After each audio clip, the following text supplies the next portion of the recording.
I'd like to call the Saline City Council meeting to order. If you please rise and join my colleagues and I for the Pledge of Allegiance. I pledge allegiance to the flag of the United States of America and to the republic for which it stands, one nation, under God, indivisible, with liberty and justice for all. Thank you very much. Roll call. Members present this evening are council members Del Orco, Dillon, Gearbaugh, Halsch, Harmount, Mayor Pro Tem Rice, and Mayor Morrow. From city staff, we have City Manager Swallow, Clerk Royal, DPS Director McNeil, Community Development Director Adkin. Am I missing anybody else from city staff? I think we got staff covered. In the back are copies of our agenda along with a sign-up sheet and listening devices if you require them. At this time, the chair would entertain a motion to approve the agenda as submitted unless there are amendments. I'd like to add one thing to under discussion, right-of-way activity. So that'll be after the interim city manager update, right?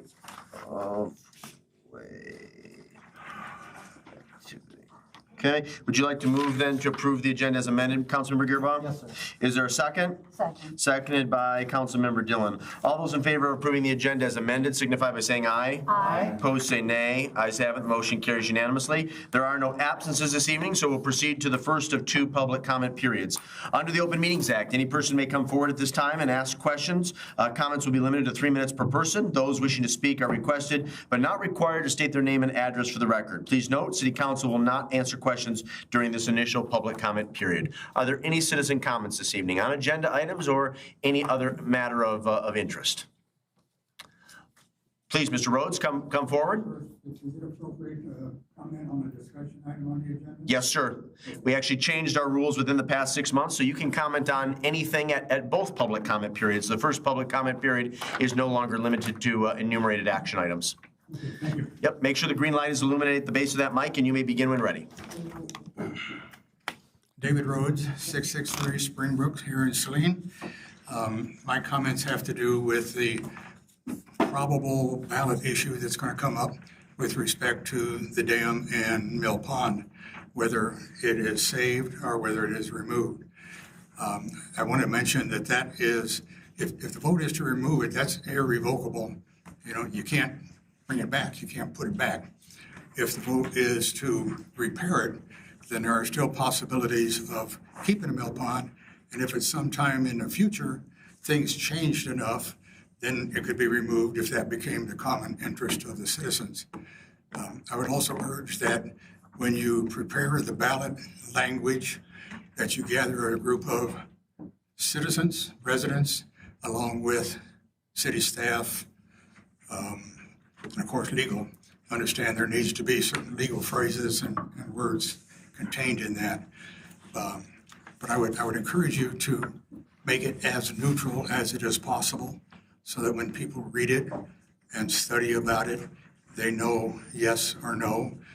I don't believe that the city itself should take a position, yes or no, because it's going to slant a lot of people's thinking about it. So that's my thought. Thank you very much. Thank you, Mr. Rhodes. Appreciate your comments. Any additional citizen comments on agenda items or any other matter for that matter? Ms. Humphries. Good evening. I'm Tasha Humphries, and I'm here tonight as a resident who's excited about the opportunity to restore the Saline River to a more natural state through removal of the Saline River Dam. As many of you know, my husband and I bought our first house here 25 years ago, just as I was beginning my career as a municipal engineer. I also recently served as the city's engineer from November 1st, 2021 through July 10th, 2026. Throughout my career as a municipal engineer, I have advocated for data-based capital reinvestment decisions. I'd like to repeat that because that's really the foundation of why I'm here tonight. Throughout my career as a municipal engineer, I've advocated for data-based capital reinvestment decisions. As outlined in my April 2022 and January 2023 memorandums to council, I immediately recognized the significant infrastructure challenges we face.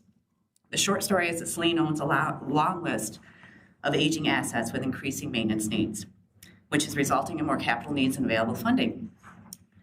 In an effort to help prioritize investments in our essential infrastructure, I work to implement effective asset management principles into the city's capital improvement plan. Ultimately, sound asset management principles will help to ensure taxpayer dollars are spent where they provide the greatest long-term value.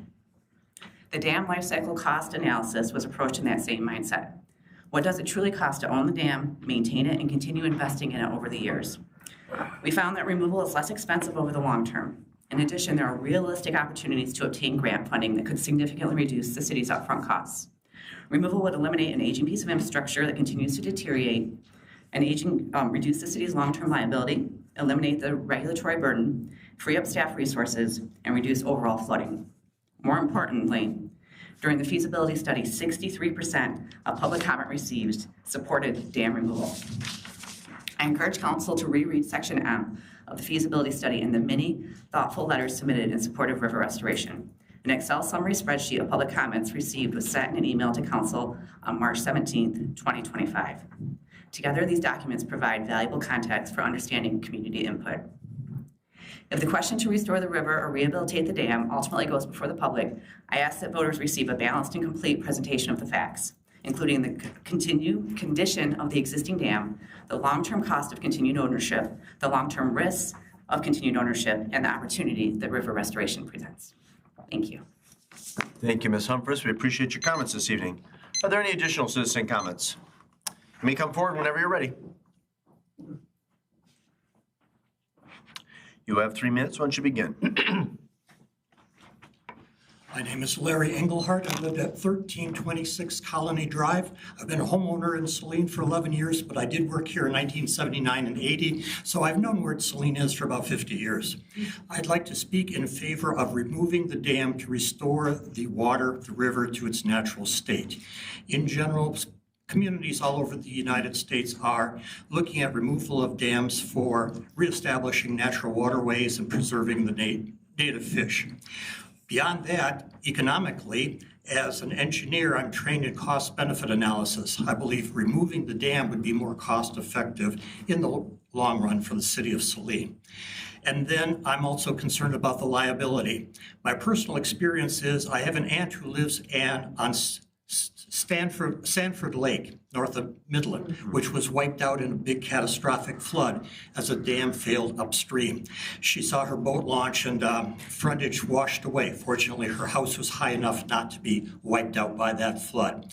So I'm very concerned about future liability as 1,000-year events, weather events are becoming very common across the United States and the rest of the world. I think we should take into account the long-term sustainability and to minimize our risk and damage in the future. Thank you. Thank you, Larry. We appreciate your comments. Any additional citizen comments? I'd like to state that according to Spicer and their feasibility study, it would take 35 years before you get a break-even point between removing the dam and saving the dam. And that's only if they hold to their original estimate of 3.5 million. As well, though, cost overruns and mission creep are something that you live with when you do construction. So if they go over 3.5 million, it could take 50 years before you get that break-even point. So the feasibility study is, and it's unfair to compare this to Midland. Midland was a huge body of water compared to what we have. And Eagle has already judged our dam. They say it's a low liability risk because there's nothing downstream. At the Sanford Dam, there's a whole city downstream. This is an apples to apples. It's a very different dam situation. Thank you. Thank you, Jim. Additional comments? Molly? Good evening, Mayor and Council. Molly Lumpert-Coy, 1492 Colony Drive, also a member of the Davenport Curtis Mansion Working Group. I just wanted to say thank you for the consideration tonight. We're the first item under new business, but we're working to create a family-friendly fundraiser. Our first one for the Davenport Curtis Mansion. It'll be a summer backyard barbecue with lots of activities for children. We're hoping to have a few contests as well, best apple pie, cornhole tournament, and best of the season blooms. Zilpha Davenport always had a beautiful rose garden, so we'll be having a rose contest for the best bloom. We've got wonderful kids activities and been in contact with Sunshine Lambert at the Saline Rec Center for kids activities that'll be there. Along with a silent auction, and we have some of our history will come alive with the Davenports, Carl Curtis and Henry Ford visiting, and photos in front of the mansion. So there'll be lots of things for folks to enjoy, and I'm here to answer any questions you might have a little later on. I know I took the time to call each of you and send an email, and hopefully we've provided you with a lot of good detail, but we had such a fabulous event on Saturday. Hats off to the Arts and Culture Committee. We had over 500 people on the grounds, and just the general, general comments were just very, very positive. It was great to see an activation of the grounds, and this would be another activation opportunity. So thank you very much. Thank you, Molly. Any additional citizen comments from those in the audience this evening? Clerk Royal, let me defer to you because I think we had at least one written comment in which the individual wanted the remarks read at this time. Is that correct? Actually, I have 4. 4, okay. Well, I will start the timer and you may begin when ready. This one is from John Ambrose, 515 Vanessa Court. I urge the City of Saline not to rush its decision regarding either the Mill Pond Dam or repairs to Weller's Mill Race. These are significant issues that will affect our community for generations and deserve careful, thoughtful consideration. First, regarding Weller's Mill Race, the city should not accept any repair plan that shortcuts worker safety. Any work performed in the mill race should be fully comply with OSHA safety requirements, including confined space entry standards where applicable. More importantly, however, the council should ask whether it is prudent to spend a substantial amount of public money to benefit a single property when less expensive alternatives are available. Weller's Mill Race requires only enough water flow to prevent algae growth and unpleasant odors in the downstream channel. There are practical, cost-effective ways to achieve that goal, and I believe Weller should be willing to work with the city to find a fiscally responsible solution. If the council decides to defer the future of the dam to a public referendum, the process must provide voters with a balanced and impartial presentation of options. The choice should not be framed simply as whether to remove the dam. Rather, the community is choosing between 2 different visions of Mill Pond Park in the Saline River, retaining the existing impoundment or restoring a free-flowing river. Those who support retaining the dam seek to preserve a structure constructed in 1975. While important to many residents, it's not a historic dam. The impoundment it creates is not well suited for swimming or boating and has become heavily populated by domestic geese, continues to accumulate sediment, supports a relatively poor fishery, and inundates land that could instead become accessible parkland. Many residents value the pond's appearance, and that perspective deserves respect. Others envision restoring the Saline River to a more natural condition, a clean, healthy, and safe river supporting a thriving fish population and flowing through open meadows and expanded public parkland. That vision is already evident in the beautiful stretch of river upstream of Mill Pond and in the restored river downstream of the dam, a vision championed by the Friends of Saline River. It includes improved habitat, expanded recreational opportunities, safe passage beneath US 12, and the long-term connection of Saline parks into a continuous river corridor. Ultimately, this decision is about much more than the future of one dam. It is about the long-term vision for Mill Pond Park, the Saline River, and the legacy we leave for future generations. If the question is placed before the voters, the ballot language should clearly and fairly present these 2 competing visions so that residents can make an informed choice. Very good. We thank Mr. Ambrose for his comments this evening. Would you like to proceed with the second written comment? The next one is from Edith Anderson, and it says, Dear Mayor Morrow and members of Saline City Council, my name is Edith Anderson. I live in Saline Township, pay Saline school taxes, and consider Saline my community. I am also a longtime master gardener and the author of books encouraging homeowners to help restore nature where they live. Although I am unable to attend tonight's meeting, I would like to express my strong support for removing the Mill Pond Dam and restoring the Saline River to a free-flowing state. Yesterday, I walked the new path at Mill Pond Park, and I want to compliment the city on the plant choices along the path. The use of native plants was an excellent decision and demonstrates how thoughtful planning can create a place that is both beautiful for residents and beneficial to wildlife. I believe that the same long-term vision should guide the decision about the dam. I understand that removal may take longer and carry a higher initial cost than repairing or rehabilitating the dam, but the least expensive choice today is not necessarily the most responsible choice for the future. Repairing an aging dam may simply postpone the larger decision and pass the environmental and financial burden onto those who come after us. We should not kick the can upstream into the future. A restored river would improve water quality, reconnect habitat, allow fish and other aquatic life to move freely, and create a healthier, more resilient natural system. Dam removal would also give Saline an opportunity to reimagine Mill Pond Park, not as the loss of a familiar landscape, but as the beginning of a new one, with restored riverbanks, native plantings, walking paths, wildlife habitat, and new ways for residents to enjoy the river. If this issue is placed before the voters, the ballot language should clearly and fairly describe both choices. Residents deserve to understand the full long-term cost of repairing and maintaining the dam, as well as the environmental, recreational, community opportunities that could come with removal. This is a decision that will shape Saline for generations. I hope the council will look beyond the next few years and choose a course that restores the health of the river and serves the community well into the future. Thank you for considering my concerns. Thank you to Mrs. Anderson. You have two more, correct? That is correct. Okay, please proceed. The next one is, nope, this one is the same one, so. Just one more? One more. Okay. This one is from Robert Wood, 728 Knollwood. Dear City of Saline Council, it has come to my attention that Council is revisiting the Mill Pond Dam issue in its upcoming meeting. I wish to reiterate my opposition of continuing to maintain and eventually replace the dam for the following reasons. Dams interfere with the overall health of the river. Mill Pond has virtually no recreational purpose other than being pretty to look at. The dam serves no purpose other than to create the pond. The cost to maintain and eventually replace the dam exceeds its one-time removal and associated cost. I know some citizens have expressed favoring saving the pond when presented with the short-term cost of continuing to patch the aging structure versus the overall cost of total removal. Of course, the short-term cost will have to be added to the inevitable that eventually the dam will have to be totally replaced at an even higher cost for future Salinians. Therefore, I am asking the council to start the process to restore the Saline River to its natural state.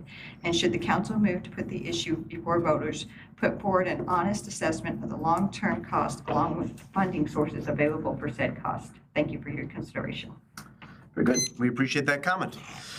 Okay, that will conclude this initial public comment period. You will have the opportunity to speak to any matter at the end of our agenda as well. We're going to proceed with the one and only presentation this evening, which is a Saline Sister City presentation, noting, of course, that the Brecken-Saline relationship is celebrating its 60th year. We'll also be receiving some information about our very special relationship with Lindenberg, Germany. Mr. Roth, our former council colleague, are you taking the lead on the presentation this evening, and are you going to be joined by anyone else in the audience?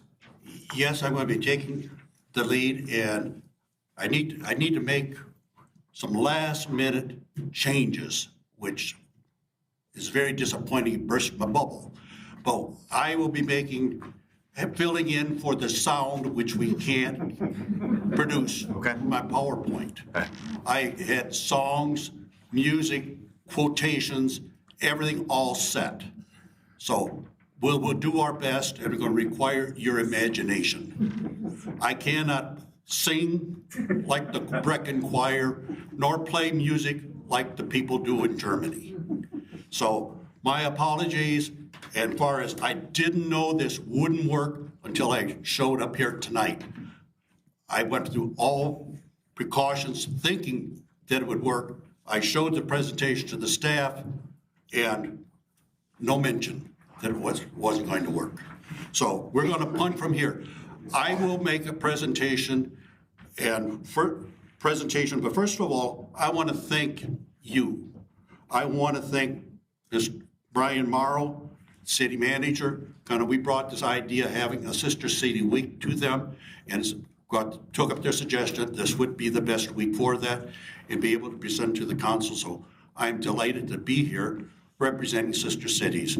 I've been involved with Sister Cities since 1967. So it's been a few years of my life doing such. And it doesn't need to, and I wanted, since it's the Saline Sister Cities, I wanted Saline Council to understand what it's about. And also for our citizens of Saline, those who are listening in. And after I'm through with my presentation, I have the Honorable Mayor Don Sheldon, former Mayor Judge. He's his career is so long, great achievements that he's done, and I'm so delighted. Not that old. He's just a little bit younger than me. But he's done so much more. So he will be giving a presentation, I sent information out, we're having a week, and within a couple of days, he turned around and sent me a PowerPoint presentation of the history, pretty much of this, covering 60 years of the twinning with Brecon Wales. And his involvement was quite endless through these years. So to get started, well, I also far as want to thank the city clerk, Terry Royal, for the proclamation, for helping far as putting things together here. The DPW workers for putting up the flags at the four corners. So there's lots of flags up there, but you look close, you can see the Brecon ones and the Welch flags flying. And the Lindenberg, the Germany flags. And most of all, I want to thank you city council members for your dedication that you're doing and work that you're doing for our citizens of Saline, the city of Saline. Without you, things wouldn't get done. And far as you give much time in preparation for meetings, attending meetings, extra time, and I know this from experience, and I can't thank you folks enough for giving your time. And those of you that can keep it up, keep it up. And I would encourage anybody who's listening in that would think about, they should give some consideration to give back to the community and become city council members. And if they can't do that, join in some of the committees. So it's very, very important. Well, I'll get started with my presentation, and I couldn't even use my own computer. So we'll see.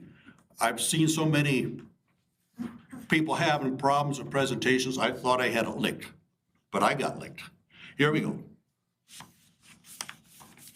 Well, There you go. gee. With mine, this automatically worked, and this is, oh, come on. There would be music here. And it goes through, this is giving a little bit of the history with it, and as far as the late President Eisenhower after World War II came up with the concept that we would have international peace, and it would be citizen to citizen. So it's a great concept. And I'll let you guys read along with it for the presentation, since you've got the monitors in front of you. And this is basically what it's telling us about. Am I too far away from the mic? No, you're good. Okay. We can hear you. But you're welcome to pull it closer, and you're welcome to adjust that podium if you'd like.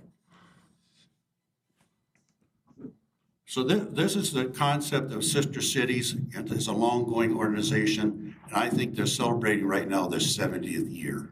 And Saline got into it quick, and we were the first ones to have a Welch connection in Saline. And this goes back far as, and I think you'll see later on.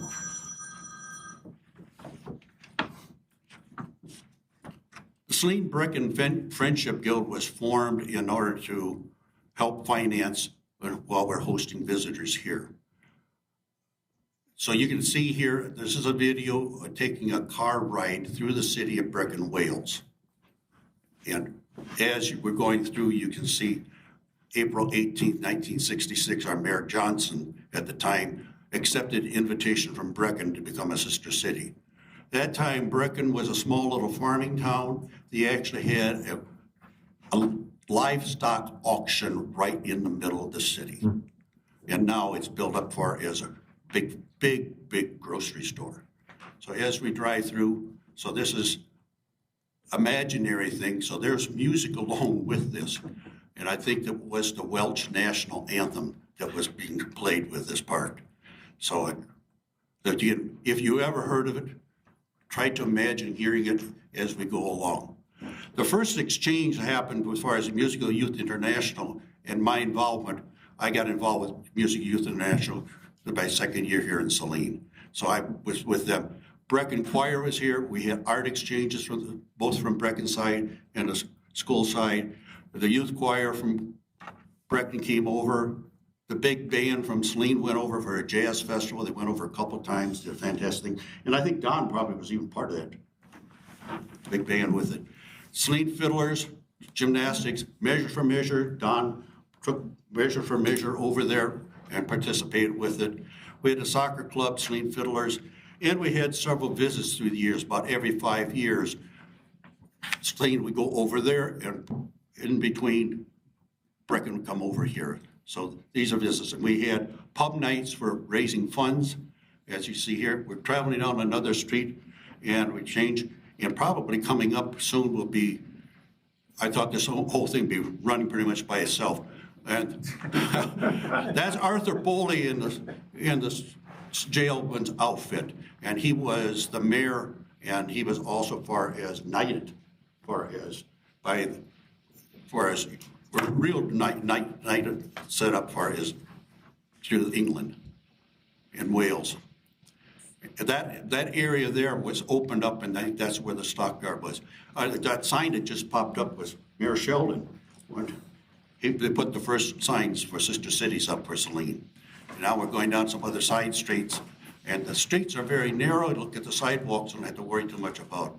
And far as that was some artwork that went over, and you see how narrow the street is. So sidewalks, not very big. They have a canal in Brecken, and it's still used, and that is one of the boats for it, so it goes through a couple of locks. This is the Brecken Cathedral, and there's music now going on. The choir's singing here in this cathedral. I hope you can imagine hearing that. So this is what it's about. The Celtic Festival came about because of our relationship with Brecken, Wales.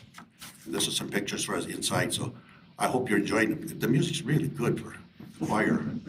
It's pretty good even without the music. Yeah. And that was as far as the soccer games. So soccer team came over here, and soccer from Saline went over there along with it. Now, far as if you're interested, there's no dues. We usually have an annual picnic, annual meetings.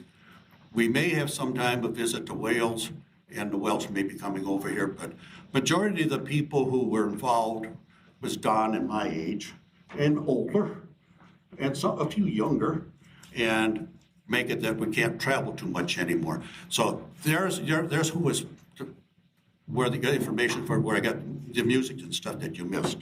So that pretty much covers what I had in mind for Brecken, Wales.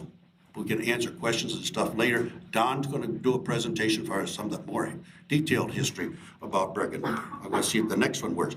This one, instead of going through by car, we're going to go by foot. And we're going to hear some German music. And we're going to even hear their, well, we'll see. Because you're going to have to do that imaginary trip along. Well, I thought you said at the outset of the presentation that you were going to sing. That's what I heard. I'm singing my song. Okay. I mean, that's what I heard. Whoopsie. We got to go back. Yeah, but it automatically with my Dan's timing. something else, too. Jumping around and slapping the feet. The sidewalks are wider in Brecken. The architecture's a little bit different. The street's wider. And this is 2003 when the twinning was established between Lindenberg, Germany, and the city of Saline. And there are some pictures along with it. Gretchen Driscoll was the mayor at the time, and Mayor Zed from Germany, and they've changed different mayors over there. So walking around, this is kind of the main square center of the city. The picture that you see here is a group taken right in front of the dais that's here in 2003. So we had quite a few visitors, Saline people and Lindenberg people in that picture. Now we're walking down for some of the shops. The city's laid out kind of not in straight streets and rectangle stuff. We took them, that picture was taken at Henry Ford. We did a lot of things. So there's been exchanges. The Lindenberg Jazz Band came over here and did a tour for us. The Saline Fiddlers went over there. They had a GAP program for several exchanges, and with youth from Saline would go over there and spend about 3 weeks, and youth from Lindenberg would come over and spend about 3 weeks. So this is some of the streets. So it's not laid out in rectangles like we have here, or squares. So this is more of it going along with it. And here you would be hearing some good music, German music, Southern Germans. Events that we have through the Lindenberg Group, Oktoberfest, the Stammtisch we have monthly. We take a break during the summer. We have a German dinner, summer picnics, annual meetings, and a visit to Lindenberg, and we host visitors. And we can talk a little bit more about that later on. And we have the past president, Jack Seal of the Lindenberg Group, and current president, Chuck Lesch, is the current president of the group. They can answer questions too. Here's where you hear that German music. This is their city band along with it. And I would love to have them come over here, but they all have work to do, and there's a lot of families involved. We hosted one of the gentlemen that's showing in here. His daughter is in, and his grandkids are in this band. So it's kind of a family thing. And the kids get indoctrinated to this kind of music from birth along with it. Now, our last visit we had was 2023, and this is the Roth Brewery. So some of my rich ancestors probably started this stuff. And we had an excellent thing. We got to see what was great about it when they hosted us. They had a lunch, but they had a big spread. You could eat all you wanted to eat, but the thing about it, they had a tap there. So you could fill your mug in as often as you like. That all happened before we went through to see how the stuff is made. Now, Jack is talking there. I don't know that Jack can remember what he says, but he's saying how time flew so fast that our visit went just like a blink of the eye, and he's thanking everybody there for hosting us. So that's what Jack said. But sorry you can't hear. You want to point out the significance of that building? It's really striking. That building is it's a hat museum, and Lindenberg was known great for hats, also for as horse trading from way back. And so that is a beautiful museum. When I went there, it was upstairs on top of the building first, so they expanded that redid the original factory into the museum. Now, our next visit is going to be probably next fall of 2027, so if anybody wants to be involved with it. What is great about all this stuff, and this is another thing what Jack said, but that wasn't what he said before. You read what he said there, but the whole thing is, you can learn about other people's cultures, and the best thing about it is you can stay in their homes. You're not staying in a hotel. You eat with them. You can have private discussions along with them. They will show you things that they like. They'll introduce you to their family and friends and so on. Now, the membership for this is $25, $250 for life. And I got an extra year beyond my life because they didn't have the membership charge for life members or anything like that during COVID time. So I got an extra year after I die. That's credited to me. And there is what music you would have heard and where I got that video from. So that is the quick trip by car and by walking. And I apologize, but I hope your ears aren't ringing too much from the music that you missed and Jack talking with us. Our former mayor had said this, and whereas she wants to reinforce the fact that when you host people in their homes, you go to their homes and stay, it's a great immersion into their culture, and it's a really fabulous experience. And I think Mayor Morrow can testify to that, so I didn't quote him yet, so we went ahead. I want to do a couple things plugging while we're here. This Thursday, after the summer concert at 109, you can come and discuss with some of the members of both groups about Sister Cities and express your interest, and you can take care of it there. So if you go to the concert, pop over and stay a little bit later and see what that's about. The next thing I want to promote, and you can probably, Chuck Lesch can probably even take your reservation tonight for this. We're going to plug for us. We have an adjournment dinner that's going to be at the American Legion, and it's a good menu. And at that time, I probably have a couple hours of videos taken from the last visits or the exchange visits. I even have when the Germans came over here. They video stuff. We've been exchanging pictures and stuff back and forth. So you come to that. That's the entertainment for that particular night. Let's see if we can go here.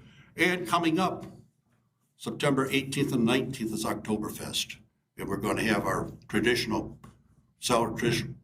brats and stuff at that particular time. And you look close, you can see the mayor working. That's an odd picture. So starting right here. No, Mayor Morrow always helps out with us. He does a great job. So he's in training to take my spot. Big shoes to fill. This is the 60th anniversary, and we're trying to do some things to commemorate it, and having Sister City Week, and it's figured we include that. We can talk about it. We can talk about some of the stuff we have done, and also far as any more than I send information out to former members for our Brecken group.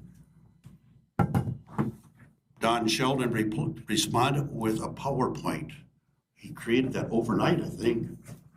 And since he created for such, I'm delighted to have him here back in these council chambers where he spent quite a few years. Not here. In the other council chambers. Yeah, that was downstairs. Yes, it was. Down in the basement. It was. My goodness. So we're honored to have him, and I think at this point in time, All right. and it's just this, I can bring the thing over to you. Got it. No, I got it. Thanks. It's either this one or that one. I got it. Good. Thank you, Jim. Thank you, Don. We appreciate you being here. Well, my pleasure. The last time I was in this room, I was swearing in, I was acting as judge swearing in council members, your predecessors, I think. I don't want to take a lot of your time. I know you have some busy items on the agenda, but I do think history is important. And I think it's important to remember this part of our history. As Jim mentioned, and I won't go through it in great detail, President Eisenhower and his wife established the People-to-People program. And the idea of that program was to establish friendship and understanding between peoples of the United States and other nations through direct personal contact. Now, at the same time that was happening, we used to have Dr. and Mrs. Lester McCoy, who operated Music Youth International out of Saline. And MYI had happened to visit a small town in Wales called Brecken. And they brought back great stories of it and said it was about the size of Saline. It was at the time, still is now as we've grown together. So in 1965, Mayor George Johnson received a letter, ostensibly from President Eisenhower, urging Saline to enter into a sister city relationship. He and Dr. McCoy reached out to the people of Brecken and established a goodwill visit by our police chief at that time, Jim Levelett, and his family. And they were so well received that the idea of establishing a direct relationship was founded. Now, in April of 1966, Mayor Johnson extended the invitation to the town of Brecken, Wales, to become a sister city. Now, the exact date of the acceptance by the Brecken Town Council is unclear, but at one point during our various visits, some revisionist historians decided that it must have been July 4th, 1966. And as Jim mentioned, our relationship with Brecken was the first relationship between a U.S. town and a Welsh town. the relationship flourished. One of the things that Jim mentioned, and Gretchen mentioned, it's important to note that during our entire history, one of the rules was nobody stays in a hotel. They were all personal visits. Over 4,000 people went back and forth between this small town and that small town. And nobody, even our whole high school band, did not stay in a hotel. They all stayed in homes because that was the idea of people to people. The 10th anniversary was marked by the visit here of the Brecon Cathedral Choir, all 76 of them. And they were all housed mainly by high school families to welcome them. Brecon Mayor at that time, Denzel Griffiths, was the mayor and conducted that visit of what they call in Wales, it's not known as sister cities, it's known as twin towns. And so we are the twin town of Brecon. During that, I jumped ahead here. During that part, as I said, a lot of our relationship was around music, and that persisted throughout the years. 10 years later, in 1986, we had the 20th anniversary. We hosted about 60 Brecon visitors, led by, at that time, Mayor and Mayoress Arthur Boley.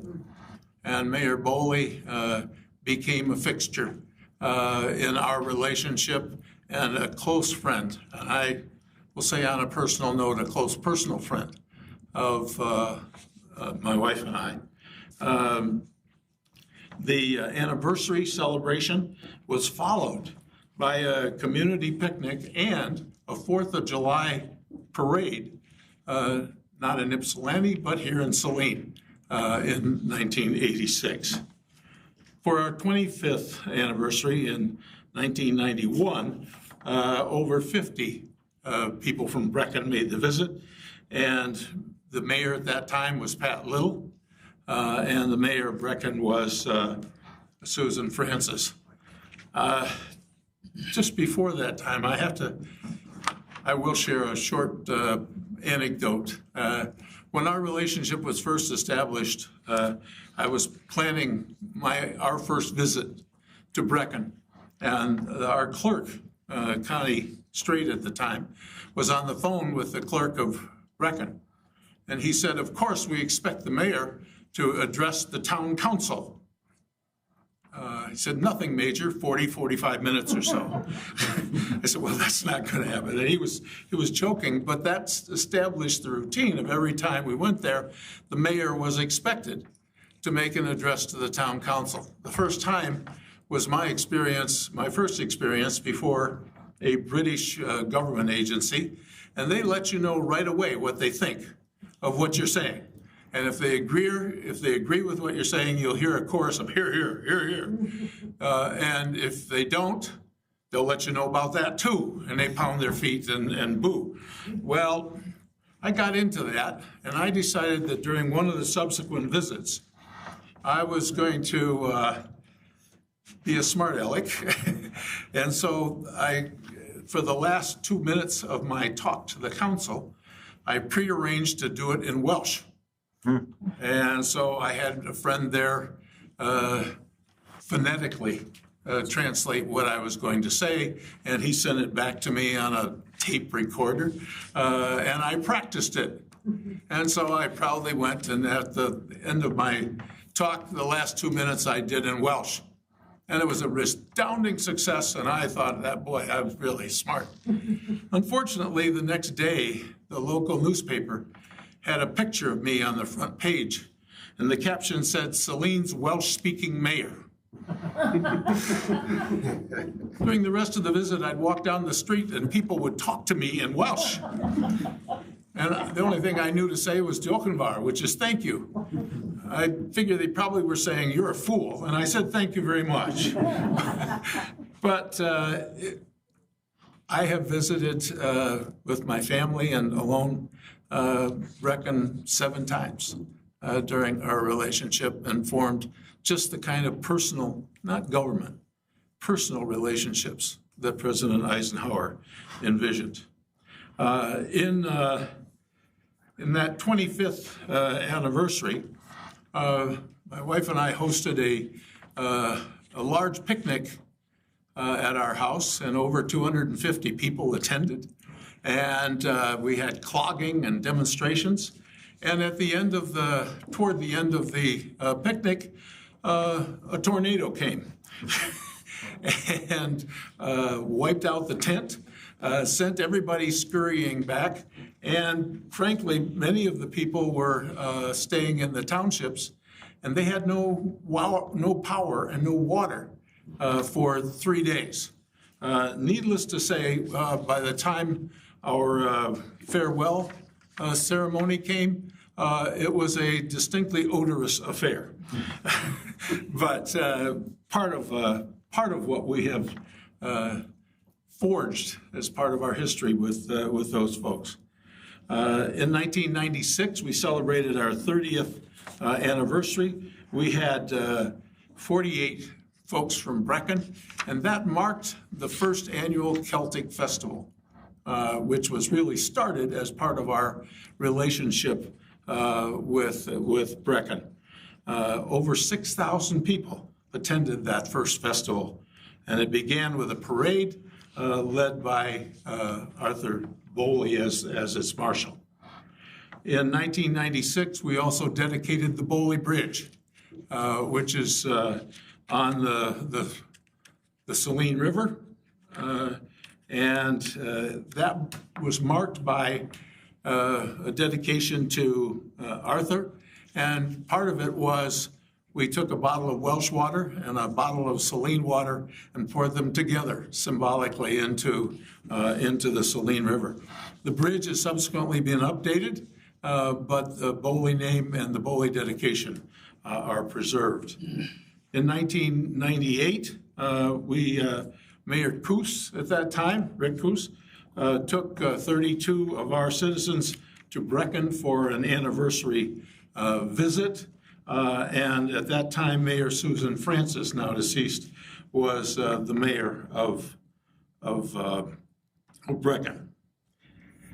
The 35th anniversary in 2001 was hosted at that time by Mayor Driscoll. And we had 29 visitors who came, and that included 3 of the former mayors of Brecon and 4 of the former mayors of Saline. That time, it was a fall visit, and they experienced for the first time an American country fair by visiting the Saline Fair and a concert by the Fiddlers. The 35th anniversary was a great deal of fun. We had what became a traditional golf outing. But that visit occurred during that visit. We had the 9/11 attack. And our whole group happened to be visiting Chicago at the time, which canceled a lot of our visit as we all streamed home as fast as we could to make sure that everyone was safe. That ended up with their visit being extended by several days. As you may recall, the skies were closed, all the planes were grounded, and it was several days before they were able to return home. I think that visit, as tragic as it was a time where it brought us closer together and realized our common goals, our common fears. It was an important time for all of us in many ways. The 40th anniversary took place in September when we had 21 Brecon visitors here. And one of the highlights of that was that we took them all to a Michigan football game. They had a lot of trouble figuring out the rules, but they enjoyed the band. And the end of that visit was separated with a farewell at the Sportsman Club. And Mayor Hopper was the mayor at that time. Our 45th anniversary was in 2011, and that was an October visit. And I think the mayor at that time was Gretchen Driscoll and some young guy named Brian Morrow, who was the mayor pro tem during that visit. We marked our 50th anniversary in 2016 with the dedication of that bench, which is in Brecken Park. And I hope you've all had an opportunity to see that as well. So we're here, and this year marks the 60th anniversary of our relationship. If you think about that, Saline is over 100 years old, but 60 of those years, we've had a special relationship with a small town in Brecon, Wales. This has been highlighted, as I mentioned, by music with the cathedral choir, the Aberhonddu, okay? The river in Brecon is spelled H-O-N-D-D-U, okay? Which is pronounced Hondhi. And if you can figure that out, good luck speaking Welsh. It marked the Saline Big Band going for the very first jazz festival. And it also included our band and later our orchestra making full on visits to Brecon as well. Our best estimate is that almost 4,100 people have participated in this relationship on both sides of the pond. In the recent years, those activities have diminished, but the resolve is the same. I want to leave you with a couple comments that people have made about this relationship. You can read this, but this is a short poem by Brecon's Rosemary Evans. The town within the beacons, Brecon beacons, are the mountains surrounding, they call them mountains in Wales, they're big hills. The beacons give out a welcome call to friends across the ocean who made music for us all. Friendship is a treasure, more precise than gold. For it, there's no substitute, can neither be bought nor sold. Although the Atlantic parts us, our hearts will always be in the thoughts of special friendship with our friends across the sea. In our relationship, we always finish with this toast in the Saline Brecon Friendship Guild. From the hilltops of the Brecon Beacons to the valley of Saline, our friendship admits of no ocean. Only love spans between. To Brecon, to Saline, to friendship, Nice. to peace. Very nice. Thank you for going through this period of history with me. Very good. Thank you very much.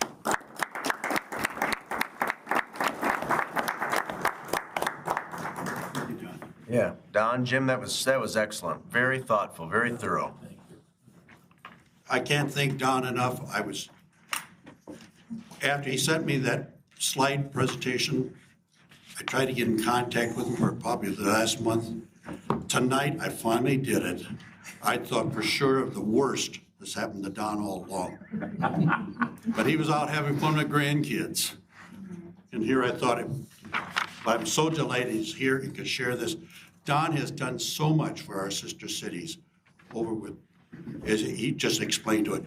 I want to also mention that to celebrate the 60th anniversary, what we have in mind for us is to go and have another bench made along with the Lindenberg group and have them where the trails come, where the new trail is in Mill Pond Park, where there's a T that goes down to the dog park and so on, one on each side of the T. So we're working with the city, see if we can get foundations for such, and we'll order the things. We're hoping to have that in place perhaps before Oktoberfest So we'll see how things can move. So that's where we're at with that. I want to say, as far as, I think I'm going to end with that at this point. See if they can, if it shuts off that way.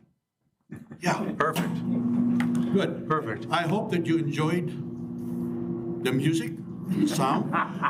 We have former council members, Jack Seal and Chuck Lesh. Do you have any questions? You can answer, they can answer it now. Absolutely.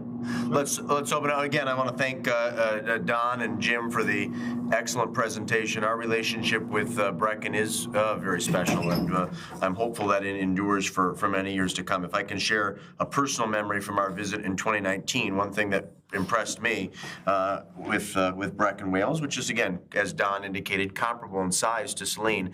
They have a fabulous war museum that celebrates the heroism of the 24th Foot. And if you know your history, it was predominantly a Welsh regiment that served at Rorke's Drift during the Zulu War, actually at both Rorke's Drift and the Battle of Isla And if I'm not mistaken, Brecken Wales, again, be it a pretty small city, has one of the largest displays of Victoria Crosses in the entire United Kingdom, which is comparable to our Medal of Honor. I think at the Battle of Rorke's Drift, more Victorian Crosses were awarded than at any battle during the 19th century. So really, really special and really memorable if you happen to be in the area.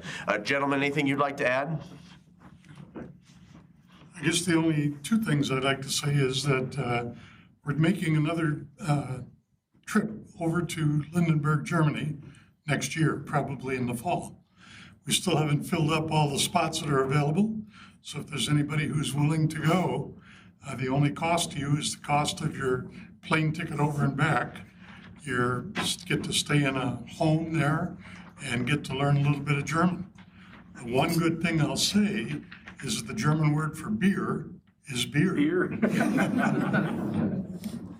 Mr. Lesh? I guess I would just end our presentation by saying that, as you all well know, new members are the lifeblood of any organization nowadays, be it city council or any civic organization. I, unfortunately, am actually one of the younger members of our group anymore. I think Mayor Marl is probably the youngest member. So we are always looking for new blood to come in also. I think the way the world is these days, having interpersonal connections with our friends and neighbors in Europe especially is a very important thing to have to help reestablish bonds. And I look forward to anybody within the city. I have my name and contact information all over the websites now, so please feel free to contact me about any of the activities that go on with either of the two groups. And we look forward to welcoming anybody who is interested into our fold. Very good. Thank you, Mr. Lesh. And before I open up for questions, comments from the dais, let me add to Mr. Roth, your statement. I think benches at the T of the new Saline River Valley Trail at Mill Pond Park is a wonderful idea. And I think they will be well used and visible. I walk my dog on the Saline River Valley Trail several times a week. And while it has not been officially inaugurated, it is amazing the number of people who are rollerblading, biking, running. So I think that is a great spot, a very strategic spot to recognize and honor our special relationships with both Brecken and Lindenberg. Let me start to my left and into my right. Councilmember Harmount, any comments or questions for actually, all four gentlemen are former council members. One's a former mayor as well. So Mr. Sheldon, Mr. Lesh, Mr. Roth, or Mr. Seal? You mentioned that you're looking for maybe some new folks to join. Is there any age, minimum? On some of our trips, we've had entire families go, so there are toddlers that are actually members. So, are you guys going when it's school is in session or out of session? Unfortunately, this coming year, it was decided that it would be nice to experience Oktoberfest in the land where it came from. So the people there are actively trying to figure out a way to get us all tickets to the Oktoberfest celebrations in Germany. So just a little teaser for anybody that's interested. So. Thanks for coming tonight and sharing. Mayor Pro Tem Rice? So I've been taking an interesting path down my ancestry recently, and always knew that I was staunchly Scottish on one side, staunchly English and Canadian on the other. Turns out a lot of my relatives have started to live in Wales. So I'm tracing that path, and we will be taking a trip next early summer to Ireland, Scotland, and Wales. So I will be in touch to see whose door I can knock on while I'm over there, and maybe we'll do a little mini dinner or something along those lines. But I'll be in touch for sure. Very good. Thank you for this. Thank you. Councilmember Gearbaugh. I just appreciate all the work that you guys have done over the years and continued this activity on. I know it's been difficult. Even when I was first on council, we started the Lindenberg group, and I was able to travel over to Lindenberg, and it was right after 9/11, and how the plane was empty and all of us were worried and concerned traveling over there. But the welcoming and the I would say the people that were there were so supportive of us, understanding what a tragedy our country had received. And it's just amazing that what other countries will step up to when they see what happens in America, and even when they're concerned nowadays for what's happening here. But I think you're right. This is the way that we reach out and continue to build bridges. Thank you. Wherever we go. That's right. Thank you. Councilmember Dillon? Thank you. Thank you all for the presentation. It was a great walk through history for some of us that weren't around when the group began, sort of seeing how it started, what it's evolved to. And as Mr. Gearbaugh said, thank you so much for keeping it going. I know there's been those lean years, but I think that you always find a way to invigorate the program. And so looking forward to it continuing on and hopefully finding a pathway off of it that can introduce youth to it, having more of a high school exchange program offshoot or something like that, I think would be amazing to give students that same opportunity. Very good, thank you. Councilmember DelArco? I just really appreciate the perspective shared with council this evening. It was enriched experience that you've all been on, and I haven't had the opportunity to go. I am curious, I have some Welch in my bloodline. Do you guys ever go to Brecken anymore, or is it only to Lindenberg? We would love to. All right. We would love to, if there's enough people that express that interest, we'll see what we can do. And if there's a small group, we'll keep you in mind. I'm just curious. I'm happy to also go to Lindenberg. I don't have any German descent, but we had a young lady that lives just outside of Saline that went over with her mother just a couple months ago, and she visited the city council, had dinner with some of the people who were involved with the exchange in the past, and she definitely enjoyed that visit. It was very much welcome, just like in the past. Excellent. So even if you go on your own, and if you need some contacts with it, feel free to inquire. Knock on a door. Thank you again. Thank you, Mr. DelArco. Councilmember Hulsh? Really cool presentation. I love history. I am a little bit disappointed we didn't get a little concert. But overall. Get a sound system. We need a sound system in here desperately. Touche. No, I appreciate the walk down sort of memory lane, and I think it's really cool being new to council to see how the city has forged and maintained relationships internationally. So thank you for kind of teaching me something today. Very good. Gentlemen, thank you very much. Thank you very much. Appreciate it. Please, Don. One very personal point of order. Mr. Seal was up here, and we both do speak a little German because Jack Seal and I met when we were in the Army together in Germany. Oh, wow. Long before you were both Salinians. Just a couple years ago. Yeah. A very cool story. Small world indeed. Gentlemen, thank you again. Have a wonderful evening. We are going to proceed, friends, to the consent agenda. The following consent agenda will normally be adopted without discussion. However, at the request of any citizen or council member, any item may be removed from the consent agenda for discussion. move to approve as submitted. Moved by Dillon to approve the consent agenda as submitted. Is there a second? Seconded by Harmount. Hearing no discussion. All those in favor signify by saying aye. Aye. Opposed, say nay. Ayes have it. The motion carries unanimously. We move on to new business item 26-135, a barbecue at the mansion special event application. This will be a motion to acknowledge receipt and to approve or not to approve the special event application for a barbecue at the mansion and to waive or not waive the estimated cost of $822. Move to acknowledge. Moved by Dillon, simply to acknowledge. Is there a second? Second. Seconded by Gearbaugh. Are there any initial comments from staff on this one? I would defer to either the city clerk or the city manager.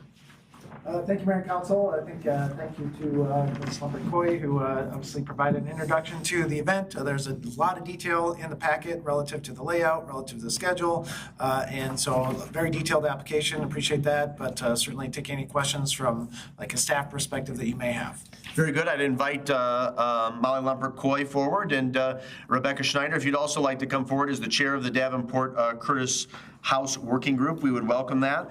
Before I defer to our guests, I guess I would ask first if either Councilmember Gearbaugh or Councilmember Delorco, as our official council liaisons to the working group, have any comments at this time. Let me start with Mr. Gearbaugh. I'll defer to Mr. Delorco. Mr. Delorco? I just want to keep the momentum going from the wild success that we had at Jazz at the Mansion this past Friday, or Saturday, excuse me. It was very well attended, and I hate to be using a cliche, but there truly was magic in the air. That property hasn't seen that kind of activity for a very long time, and it was special to witness that and be a part of that. And I see this as another opportunity to build on that momentum, continue to engage the public, and raise funds for much needed activity at the mansion. Very good. Molly, would you like to begin and make sure you're speaking into the microphone and make sure that green light is illuminated? And you're welcome to adjust the microphone and the podium if you'd like. Thank you, Mayor. Thank you, Council. It was a beautiful event. Again, hats off to the Arts and Culture Committee. This past weekend, there was a lot of interest in the neighbors and in the surrounding community to come and visit and be on the grounds of the mansion. So this gives us another way to activate that. As you recall, we started in March, right? So we've been working really hard. This will be our first fundraiser. This will give us some funds to be able to do historic preservation work. And again, anything we do in recommendation that comes back to you as a council. This event, we set pricing at $25 for adults for the meal, $15 for seniors, and kids 13 to 18, kids 12 and under would be free. Dan's Tavern is going to cater the meal. We also have a very active children's area that will have all kinds of games, both historical and current games. We will also have lawn games, and then of course the 3 contests that we'll hopefully announce, and then some impersonators for our historical figures, the Davenports, Carl Curtis and Henry Ford. We hope to have a little skit that'll be presented during the dinner. There will be a silent auction as well. And so just really a family-friendly atmosphere is what is planned. We do have a benefactor for the seed money to help put the event on, and the ticket sales should cover the meals. Very good. Chairperson Schneider, anything you'd like to add? I think Molly covered it. I just wanted to thank you for your consideration. I saw all of you at Jazz this past weekend, and I hope that we can keep the activation moving forward. That was part of our mission, was activation, preservation, and long-term stewardship of the Davenport Curtis Mansion. So I think we can check activation off, that we've done some of that so far. Very good. We're working on the other 2. Excellent. Thank you both. We'll open up for questions, and please indicate, is your question for staff, the liaisons to the working group, or the chair or the event, I guess the chair of the working group and the chair of the event committee. Since Councilmember Dillon made the motion to acknowledge receipt, I'll begin with her. Thank you. Just kind of going through the application, just making sure that like we're all on the same page about it. So you're not charging the vendors. Are those your 2 ice cream trucks? Yeah, there'll be an ice cream truck and a Kona ice truck. So, okay. And that would cover like, dessert, if you will. There will be key lime pie that Dance Tavern will provide, but if folks want ice cream or ice, drinks, then they can get that from the 2 vendor trucks. And they are not, that cost is not included in the ticketed price? Correct. Yeah, but there is key lime pie as a dessert. So if you want ice cream or you want ice Kona truck, then they would pay for that. So is there a reason why you're not charging the vendors to be there then? If they're the ones making the profit on the cost One of of the it? vendors is the Saline Lions Club. Okay. So we I just want to make sure to clarify that that's not part of the ticketed event. Correct, It's going to look odd that they're inside on the grounds if it's not a part of it. So I just want to make sure that we're very clear on that so there isn't a question about it. And then on the list of equipment and such for the DPW, there's a portable stage. Is that where you're just going to have your performances? Yes, we have the Saline Fiddlers and the Monroe Harmonizers. The Saline Twirlettes will be performing on the ground level, and then possibly the Saline High School dance team as well. So it's kind of local entertainment, if you will, but the Saline Fiddlers do need a stage, so absolutely. And then are performers bringing in all of the accompaniments, like mics, speakers, anything like that, or are you doing a full setup?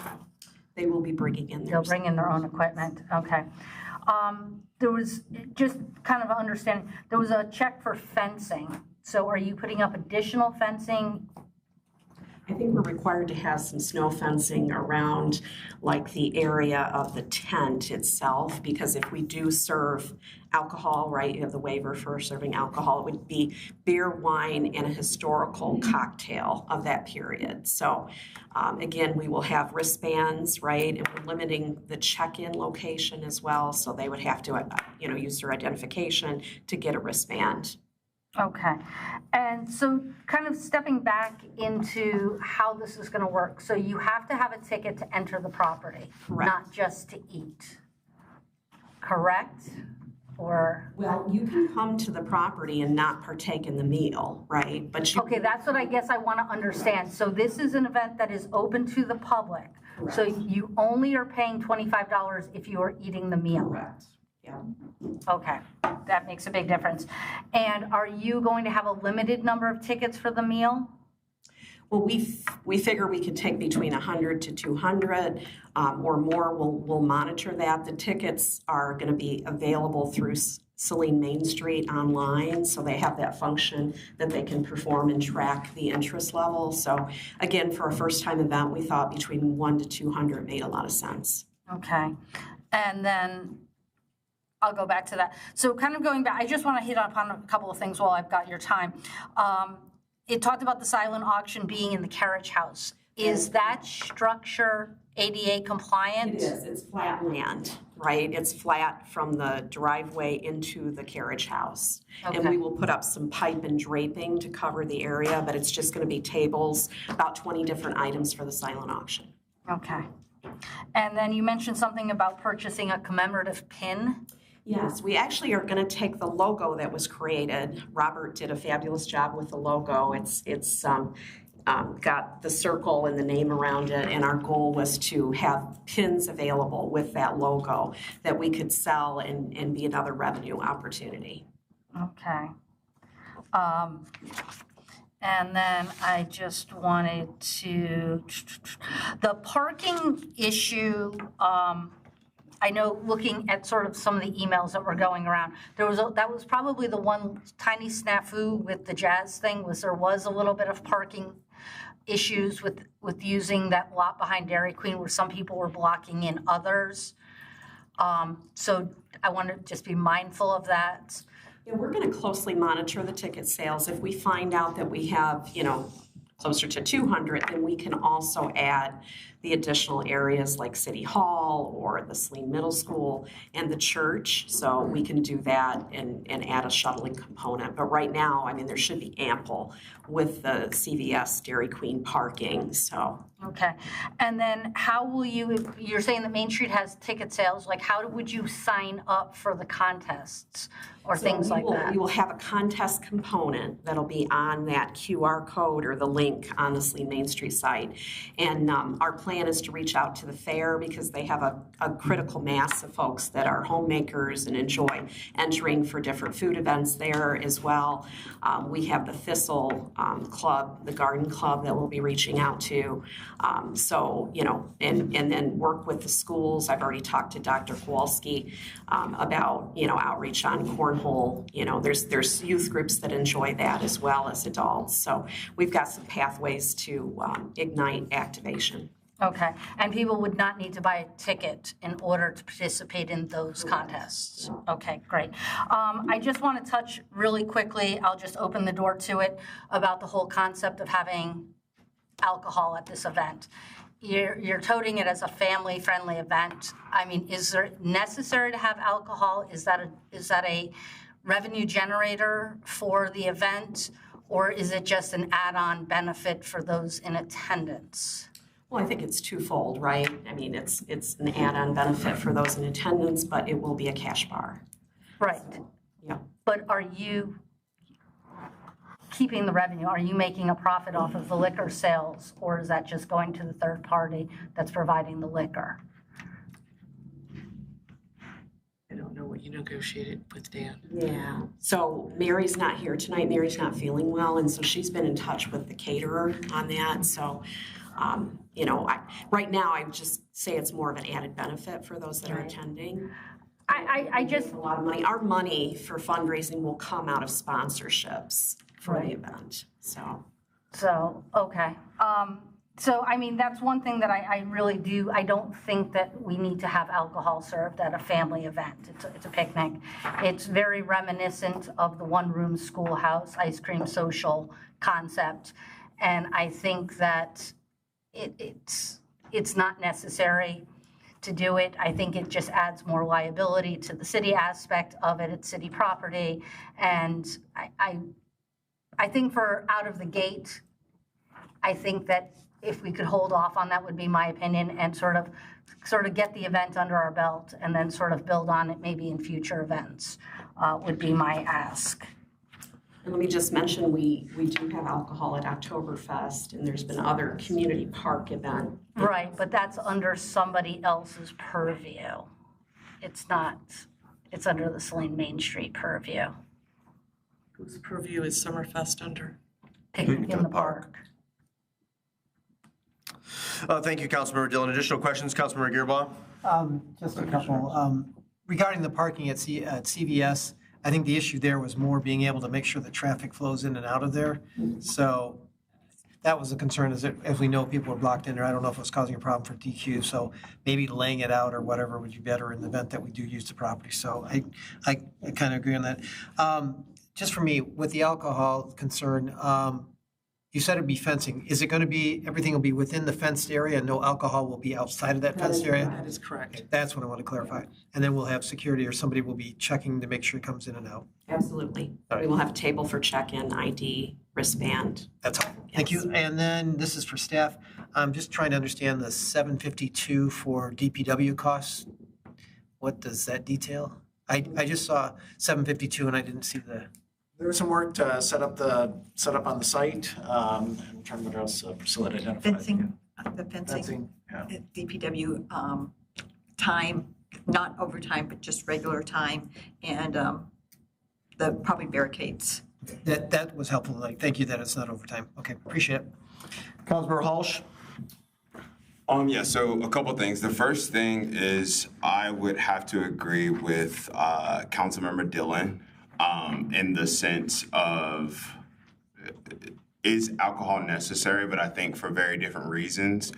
Number one, I guess I would ask any of my council colleagues, has there been a prior city-sponsored event that has served alcohol? Yes. Festival. Yes. Celtic Festival. Celtic Festival. Okay. For over 20 years. In the parks, actually. And so what I think my concern has been, and I'll share kind of a personal anecdote. At the last Oktoberfest, my husband was a volunteer, and a gentleman that was overserved actually called him a slur while he was volunteering at the beer tent.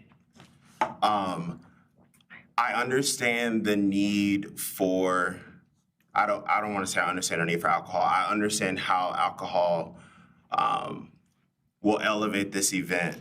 My concern is that there have often, in those cases where my husband was called a slur, I think at Summerfest that same year, I had someone intentionally knock a drink out of my hand who was also overserved. My concern is A, it's a city event, and B, I don't think we've quite gotten a grasp on cutting people off and making sure that people aren't doing things after events as a result of being overserved at our events. So the compromise that I would like to see, if there is going to be alcohol served, is I would like to see a limited number of drink tickets offered to patrons. I think I've seen it at the fair, I've seen it at other events where you can purchase drink tickets, but there is a limit. And I think we would be amenable to that, say 2, per person. Especially because it's a cocktail. Absolutely, it's a cocktail. We wanted to have like a historic cocktail of the period. I mean, it's really kind of, again, it's like you said, a limited. And I trust that I don't want to necessarily limit it to 2 because I like to have a good time when I'm out, especially when I know I don't have to work the next day. But I do hope that is something that can be considered so that people can enjoy themselves, but we're not worrying about people being overserved or people getting rowdy or anything of the like. Go ahead, Mr. Girba. I just, Dan will be providing the trained servers, so this isn't volunteers that will be handing out the alcohol. So those individuals are trained to specifically monitor that purpose, and then he'll be responsible for that, correct? Correct. Thank you. I think to Councilmember Hulsh's point, especially considering it's a spirit drink, not beer and wine, and it is touted as a family-friendly occasion, I think limiting to 2 is appropriate. I think so too. That's perfectly fine. I don't think there should be any issues with that. And I quite frankly doubt that anybody would come to an event like that expecting to drink more. Right. I think It's beer, wine. Is there beer and wine too? Yes. There would either be beer, wine, or a specialty. A craft cocktail, okay, excuse me, okay. Yeah. I would be more A concerned. mocktail, like the Davenport daiquiri. It's virgin daiquiri. Well, as we learned, they were non-drinkers, so. They were Teetotalers, yeah. tea, lemonade, and water as well. Which I would expect most people will partake of. Yeah, very good. Are there any additional questions?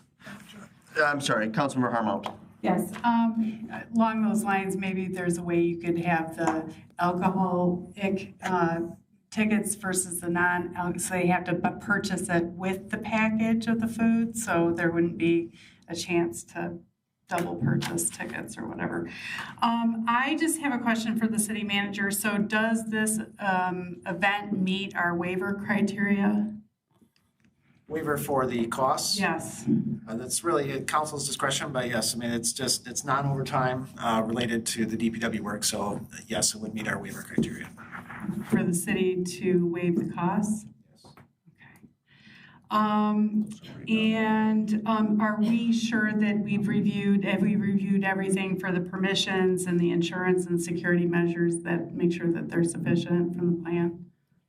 So we reviewed it relative to, potential for alcohol. We did look at the MLCC information. They obviously, as I noted, they have all the detailed plans in the application. So what portion of the site will be used and how it will be managed. So yes. Thank you. Any additional questions before we vote on the motion to acknowledge the seat? Councilmember Dillon. Thank you. It would be for the city clerk. I did not see any information back from the fire chief. Has he reviewed this application? I have not received anything back from the fire chief. Okay. So Is that a consideration? I would make that a condition in the subsequent motion, subject to review and approval by the fire department. Yep. Good catch. If there's nothing further, thank you both. Hang tight in the event that there are some additional questions or comments that you feel inclined to address. We do have a motion on the floor moved by Dillon, seconded by Gearbaugh to acknowledge. All those in favor say aye. Aye. Opposed say nay. Ayes have it, the motion carries unanimously. Is there a motion now to approve or not to approve, waive or not to waive, or is there amended language that a council member would like to offer from the floor? I'll move to approve and waive subject to review and approval by the fire chief. That motion is in order. Is there a second? Second. Seconded by Councilmember Hulsh. Discussion. Councilmember Gearba. If we could just add that limitation of the drinks, I think that would be, if you're amenable to that. Would you accept that as a friendly amendment? I will. Okay, so let's have the clerk read the motion back. So it's going to be a motion to approve and to waive, subject to review by the, review and approval by the fire chief, and a limit of 2 alcoholic drinks per patron. Is that language acceptable? Mr. DeLorco, you're the mover? Yes. And I believe it was Councilmember Hulsh is the second? Yes. Yep. You clear on that, Clerk Royal? Yes. You want to read it back for council's benefit and for the public's? Okay, it's to approve the special event application for the barbecue at the mansion and to waive the estimated cost of $822 dependent upon the fire department approval with a limit of 2 alcoholic drinks per patron. Very good. Any additional discussion? Councilmember Dillon. Just quickly understanding, what wasn't checked on the equipment list was tents. So We are ordering our own tent. you're ordering those, and then Mr. Atkin can actually maybe confirm, does the city inspect installation of those, or? Not of tents. If there's electric hooked up to them via generator, then they'll go out and inspect them, but the actual tents themselves, no. Okay. Any additional discussion on the motion? Mr. Gearba. I just want to say that I'm supporting this because we need to generate some revenues that does not make the city dependent on taxpayers' dollars in order to do some of the activities and things that will happen related to fundraising and so forth. So this is a way of doing it at this point in time, and working it through Saline Main Street seems to be the most beneficial approach at this time. So I appreciate your work you've done on this. I'd echo and add to Councilmember Gearba's comments. Not only do we need to fundraise, we also need to activate the site and make it accessible to the broader community. So this actually, in my mind, accomplishes 2 goals. We'll generate some necessary revenue for the long-term care of the property and provide a fun, exciting event for Salinians to enjoy on a holiday weekend. Thank you for your leadership on this. Appreciate you being here tonight. Go ahead. So just to add on to that, just for clarification though, as we talk about revenue generating, your revenue that you're generating for this is coming from sponsorships. It has absolutely nothing to do with the actual number of people that attend and buy tickets for food. I mean, we will make a small profit off of ticket sales, but it's very tiny. The true funding will come through sponsorships. We've identified about 27 different businesses for outreach and prepared letters. And, we haven't gone out yet, but I've had preliminary conversations with a number of entities. Very good. All right, we have a motion on the floor moved by DeLorco, seconded by Hulsh, to approve and to waive with some amended language. All those in favor say aye. Aye. Opposed say nay. Ayes have it, the motion carries unanimously. Thank you both. Have a great evening. We move on to new business item 26-136, City Hall sewer repair. This will be a motion to acknowledge receipt and to approve or not to approve the bid from Diversified Excavating in the amount of $65,640. Move to acknowledge. I'll go with I heard Gearbaugh first. So Gearbaugh was to acknowledge and to approve. Is that correct, sir? Is there a second to that? Second. Seconded by Harmount. DPS Director McNeil. Mayor, Council, this brings back the previous action that was held where we awarded this work that was subsequently declined to be completed. So we had this sent back out for bids. We had one bidder, which would be Diversified, that came in even lower than the previous bid, which is great for us. We've asked multiple times to make sure everything was covered this time, to do our due diligence on this end. And again, this work is to replace a gravity lead and install a grinder pump. With us today, we have Marcus with OHM. If you guys would like to have any questions between city manager, myself, or Marcus, we could help facilitate those questions and try to provide some answers for you. Very good. Marcus, since you've already sat through an hour and a half, I'd be delighted to provide you the opportunity to share some remarks if you'd care to do so. Good evening. No, I don't really have much to say other than, as Brandon mentioned, Diversified is a known contractor. We're comfortable. We've had multiple conversations. They're willing and able to do the work. And it's cheaper than it was before, so it's good. Great news. Yep, very good. Hang tight in the event that there are questions that you can best address. City Manager Swallow, is there anything you'd like to add at this time? No, appreciate OHM as well as Director Wheel going through in detail and making sure that we vetted this contractor, so we're comfortable moving ahead. Very good. Are there questions for staff or our guest? Mr. Gearba, you may begin. Can you just clarify, I mean, we bid this thing out and we had a real big concern about this the last time, so. Yeah. And why this all changed? Well, so the last time, so we had two bids last time. One was approximately 70,000, and one was 200 and something, right? The higher contractor was kind of a, we don't want to do a price, frankly.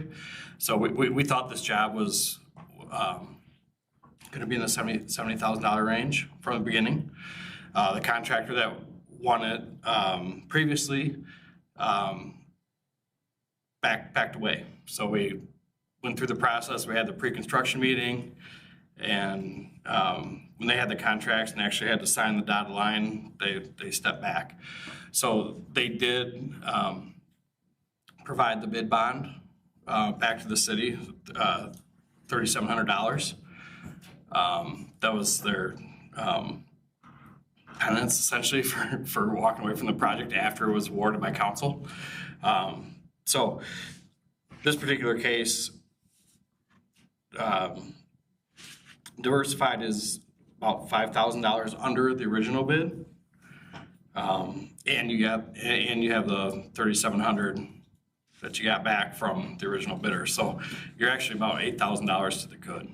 Which is great. I was just wanting to know, why did they back out? He didn't give a specific reason. But we're still good with what we're planning to do and everything's proposed, that we don't see any hiccups at this time? Do not. Okay, thank you. Additional questions? Councilmember Dillon? Thank you. Thank you, Mr. McNamara, because you may have answered some of mine. When you compare the bid that we had received from the previous one, from Comprehensive, and you sort of look at their line items and such, it all sort of shakes out in the end, but there's a lot of weirdness as to, like, when you talk about the sanitary service lead, originally the first bid was for $800. The new one now is $2,300. So I feel like, are they just playing with the math to get to the same number? Because some things are higher, some things are definitely lower. Like the traffic control for the initial one was $500, now it's $2,400. So, I mean, the place, I guess, where I have the biggest concern is the place where we're making up the dollars is the actual grinder pump, the equipment, right, is $8,000 less. So is it apples to apples? Are we still getting the same equipment? Yes, you are. Okay. I just want to make sure about that part of it. And yeah, the specifications did not change between the two bids. Okay. And then can you remind me of the time frame and the impact on City Hall when they do the work? So there's about a 4 to 5 week lead time for the equipment. So if council were to move forward, we have everything ready to go, contractors ready to go. Once they have the contract, you're looking about a month to get the equipment. So this would be probably a late September installation. Okay, thank you very much. Additional questions? Back to Mr. Gearbaugh. Just real quick, Manager Swallow, will this coordinate with the new company that we just hired related to the building, or is this going to be done separately? This will be done separately.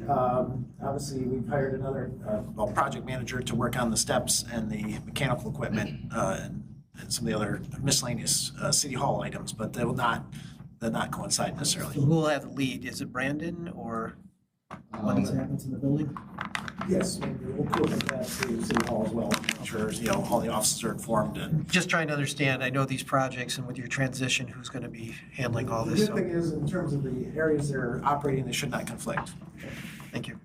If there's no additional questions, thank you to our presenters. Is there any subsequent discussion on the motion?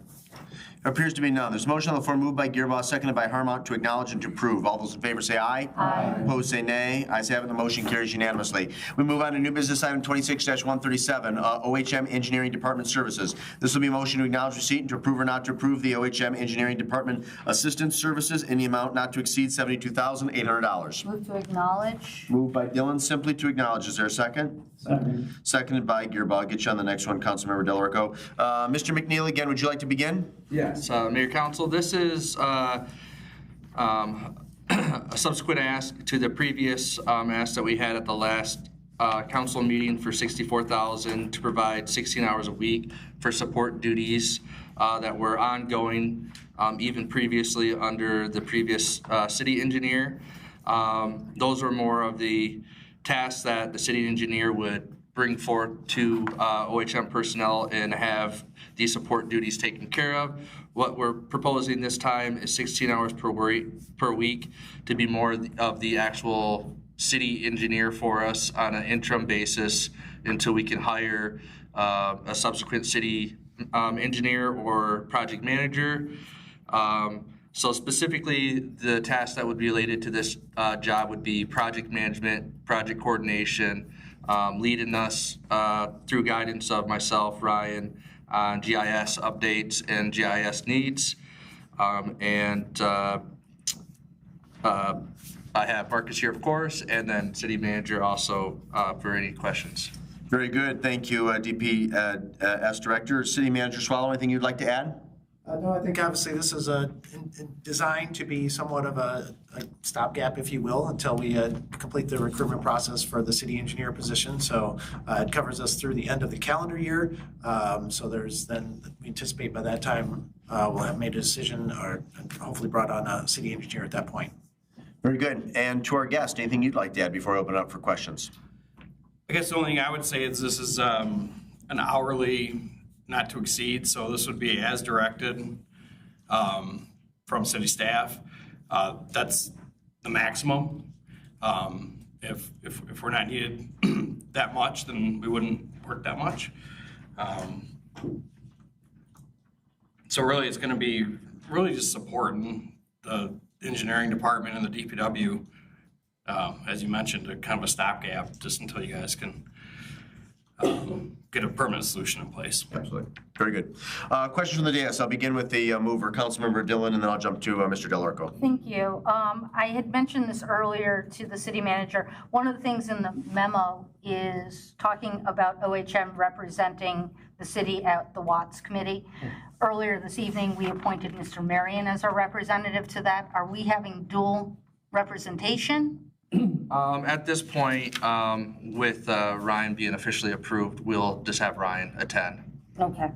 I appreciate that. And then I think the biggest issue I have, and this is nothing personal to OHM, to Mr. McNamara, is that right now we have OHM as basically in the city is as an engineer role, as an assistant engineer role, and as an outside service provider. So just understanding who is ensuring that the work, that we don't have duplicate efforts that are being done, and that somebody is actually outside of OHM checking their work. Mm-hmm. So right now, that would be my task until we can fill the role. So when they're working on proposals that were approved by council for specific jobs, those hours will go towards that specific approval amount. So if that's the road project and we have OHM staff in-house helping support that, that would go towards that actual work that was approved by council. If it was additional work outside of awarded proposals to them, that would be where they would be charging for this time under these GLs and these POs that are were previously approved and hopefully approved this time. And it'll be my job and to make sure that I facilitate what's getting charged where and asking for some documentation and doing some of my own documentation as well. Okay, I think that would be very helpful. I think it would also be very helpful at this point because at every meeting now we're getting asks of other services for OHM is to sort of list out under separate agreement, like what each agreement is, so that we understand, because the dollars just keep rolling We have a project summary sheet. In fact, I just reviewed that with Director McNeil and Mr. McNamara going over kind of the summary. Do we have, obviously what budget is it coming from, the purchase order, what it's tied to, the maximum amount, and then some notes on the actual project. And then further, we've asked for a little bit more detail on the invoices, not only, a little bit more written description of the work completed that period, but also names of individuals, because that's, engineer 3 doesn't mean much to me when I look at a piece of paper, but I know if, MC or whoever, from OHM was on site. So we're requesting a little bit more detail, particularly in this interim period. I appreciate that, because one of the things, when I looked at scope of services on their letter to us, there's things about the right-of-way permit application review. I'm like, didn't we just approve that under the other agreement? And I just want to make sure we don't have duplicate services, right? Yeah, so some of those services would be some of the remedial tasks that the previous city engineer was asking. And then some of them would be, if I feel the need or the city manager feels the need that we need more of a city engineer-led action, help with something that would be maybe a little higher level, that's when we'd ask them to step in and facilitate, coordinating that work with us. I don't necessarily see that happening for the right-of-way stuff, but it was something that we put on there because Tesha was leading that at the time. So we're trying to provide a scope that they could help us with, but they may not be required or asked to fill all of those. Okay, because there's things like, assist with resident complaints, things like that. I mean, I feel like that's a DPW, tech issue. I mean, I don't know that we need a PE engineer doing that. So I just want to be very specific in understanding the scope of what we're having them do. Very good. Councilmember Del Orco? Actually, my questions were just answered in that line of inquiry, so I'm good. Excellent. Additional questions? Councilmember Gearbaugh, and then I'll jump to Councilmember Hulsh. So I'm glad that you're asking for additional information. I would think if OHM could provide a summary master document of all the projects and everything that you're doing for our city, because we as council would even like to have that information so that we understand specifically where we are, status, completion, and all of that, which we certainly can do that, and City Manager Swallow actually already asked for that. There you go. Thank you very much. We'll do that actually monthly with the invoicing. That'd be great, because that'll help us understand where we stand on everything. I appreciate it.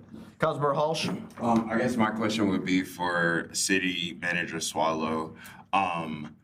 Where are we, I guess, in the timeline for backfilling our engineering position? So obviously, we're just now wrapping up a internal review of the job description, how we want to potentially recruit for that. So I've been working with Director McNeil as well as Director Getchman. I would think we could advertise that. In fact, we just had an email this afternoon, probably going out potentially even as early as next week to start advertising. I would anticipate at least a 3 to 4 month process just to get somebody on board and up to speed. And do you think that, that this proposal for services and the number of hours is sufficient? And if not, do you expect that there will be another proposal coming before us to sort of do this all over again? No, this should be sufficient till the end of the calendar year. Obviously, OHM does some other work on projects, specific project-related work. But as I indicated, we anticipate having someone fill that position now. The caveat to that was, if we don't get a good candidate, that would be the only drawback where we'd have to potentially come back and ask for additional resources. Awesome, thank you. Mr. Gearbaugh, before we vote on the motion, acknowledge receipt. And have we done an evaluation of whether or not we should just continue contracting services versus filling the position? I know we've struggled for the last 3 or 4 years maintaining and keeping people, even in the assistant engineering position. It would be helpful to know that, I know you're going to go 3 to 4 months, or hopefully we'll have candidates, but I'm thinking that we struggled to maintain that type of thing in the situation. So it would be helpful, now that we know OHM has been doing a lot of work for us, how would that benefit for us? I mean, that's my opinion. What we're looking at is the specific criteria for the individual, whether it needs to be a professional engineer or it could be a certified project manager. So in looking at the job description, we are looking at those items and trying to think out loud a little bit, or think outside of the box of it doesn't really need to be a professional engineer in that position. And certainly that comes with a lot of great criteria, a lot of good education, but to maintain that position, maybe that we look at other certified project managers that could do the. Excellent, thank you. I appreciate you doing that. Thank you. Well, salary, I'm sure would make a difference. Yep. Actually, it was a matter that was discussed today at our first transition team meeting as well. Great. Very good. Okay, we have a motion on the floor moved by Dillon, seconded by Gearboss, simply to acknowledge receipt. All those in favor say aye. Aye. Opposed say nay. Is there a motion now to approve or not to approve? To approve. Moved by Gearboss to approve. Is there a second? Second. Seconded by Del Orco. Is there any additional discussion? Appears to be none. All those in favor of approving say aye. Aye. Opposed say nay. Ayes have it. Motion carries unanimously. Thank you so much. Appreciate your patience this evening. Last enumerated action item under new business is agenda item 26-139, Historic District Study Committee for 300 East Michigan Avenue, Davenport Curtis Mansion. This is an important first step in an ongoing process. This will be a motion to acknowledge receipt and to approve or not to approve establishing a Historic District Study Committee for 300 East Michigan Avenue, the Davenport Curtis Mansion. Move to acknowledge. Moved by Gearboss, simply to acknowledge. Is there a second? Second. Seconded by Dillon. Community Development Director Aiken, the floor is yours. And if you could take just a few moments, primarily for the public's benefit, to talk a little bit about the process here and why this initial step has to be taken, that would be very valuable. Yes, according to the Public Act 169-170, which is, or 1970, it's the Local Historic District Act. In order to establish, expand, or eliminate a historic district, the legislative body has to appoint or give permission to appoint a historic study committee, which will go in and they, in this case, it's an individual property, but say they were looking at North Ann Arbor, they'd have to go through and evaluate every property that's in their photographic, document any historic relevance it has, and then from there they create a preliminary report, which then goes on to council, to the planning commission and other boards, and then a 60-day, a public hearing is set, and within that 60 days, the city council would, either approve or not approve, or tell them to proceed with the final report, and then they have up to 1 year to create the historic district. Now, this one is not going to be as intense since it is a single property. A lot of work has already been done there by Eastern Michigan students, so we have a significant amount of documentation and photos of all the assets and the outbuildings and a wealth of knowledge of the history of the property. So this is just the first step for City Council to allow us to begin looking for participants. Generally, it's going to be between 5 and 7, but to get the ball rolling, and then we'll come back and look for the appointment under a resolution. Very good. Questions or comments? Councilmember Gearbaugh. I apologize. The memo is not working on the, it's not attached to the document online on Granicus. Can you remind me, there was some discussion related to expanding it more than the property. This is just clearly just looking at Curtis Mansion. This is just Curtis Mansion. I think back in 2016, there was a committee that was, or study committee that was developed to look at East Henry at that point. The study committee can also look at those properties and bringing them in. But for the, since there is a time on this, 2.5 years, 2 years, and I don't anticipate it's going to take that long, just focusing on this one property. It will be its own individual historic district. I have to have a separate ordinance for it, but.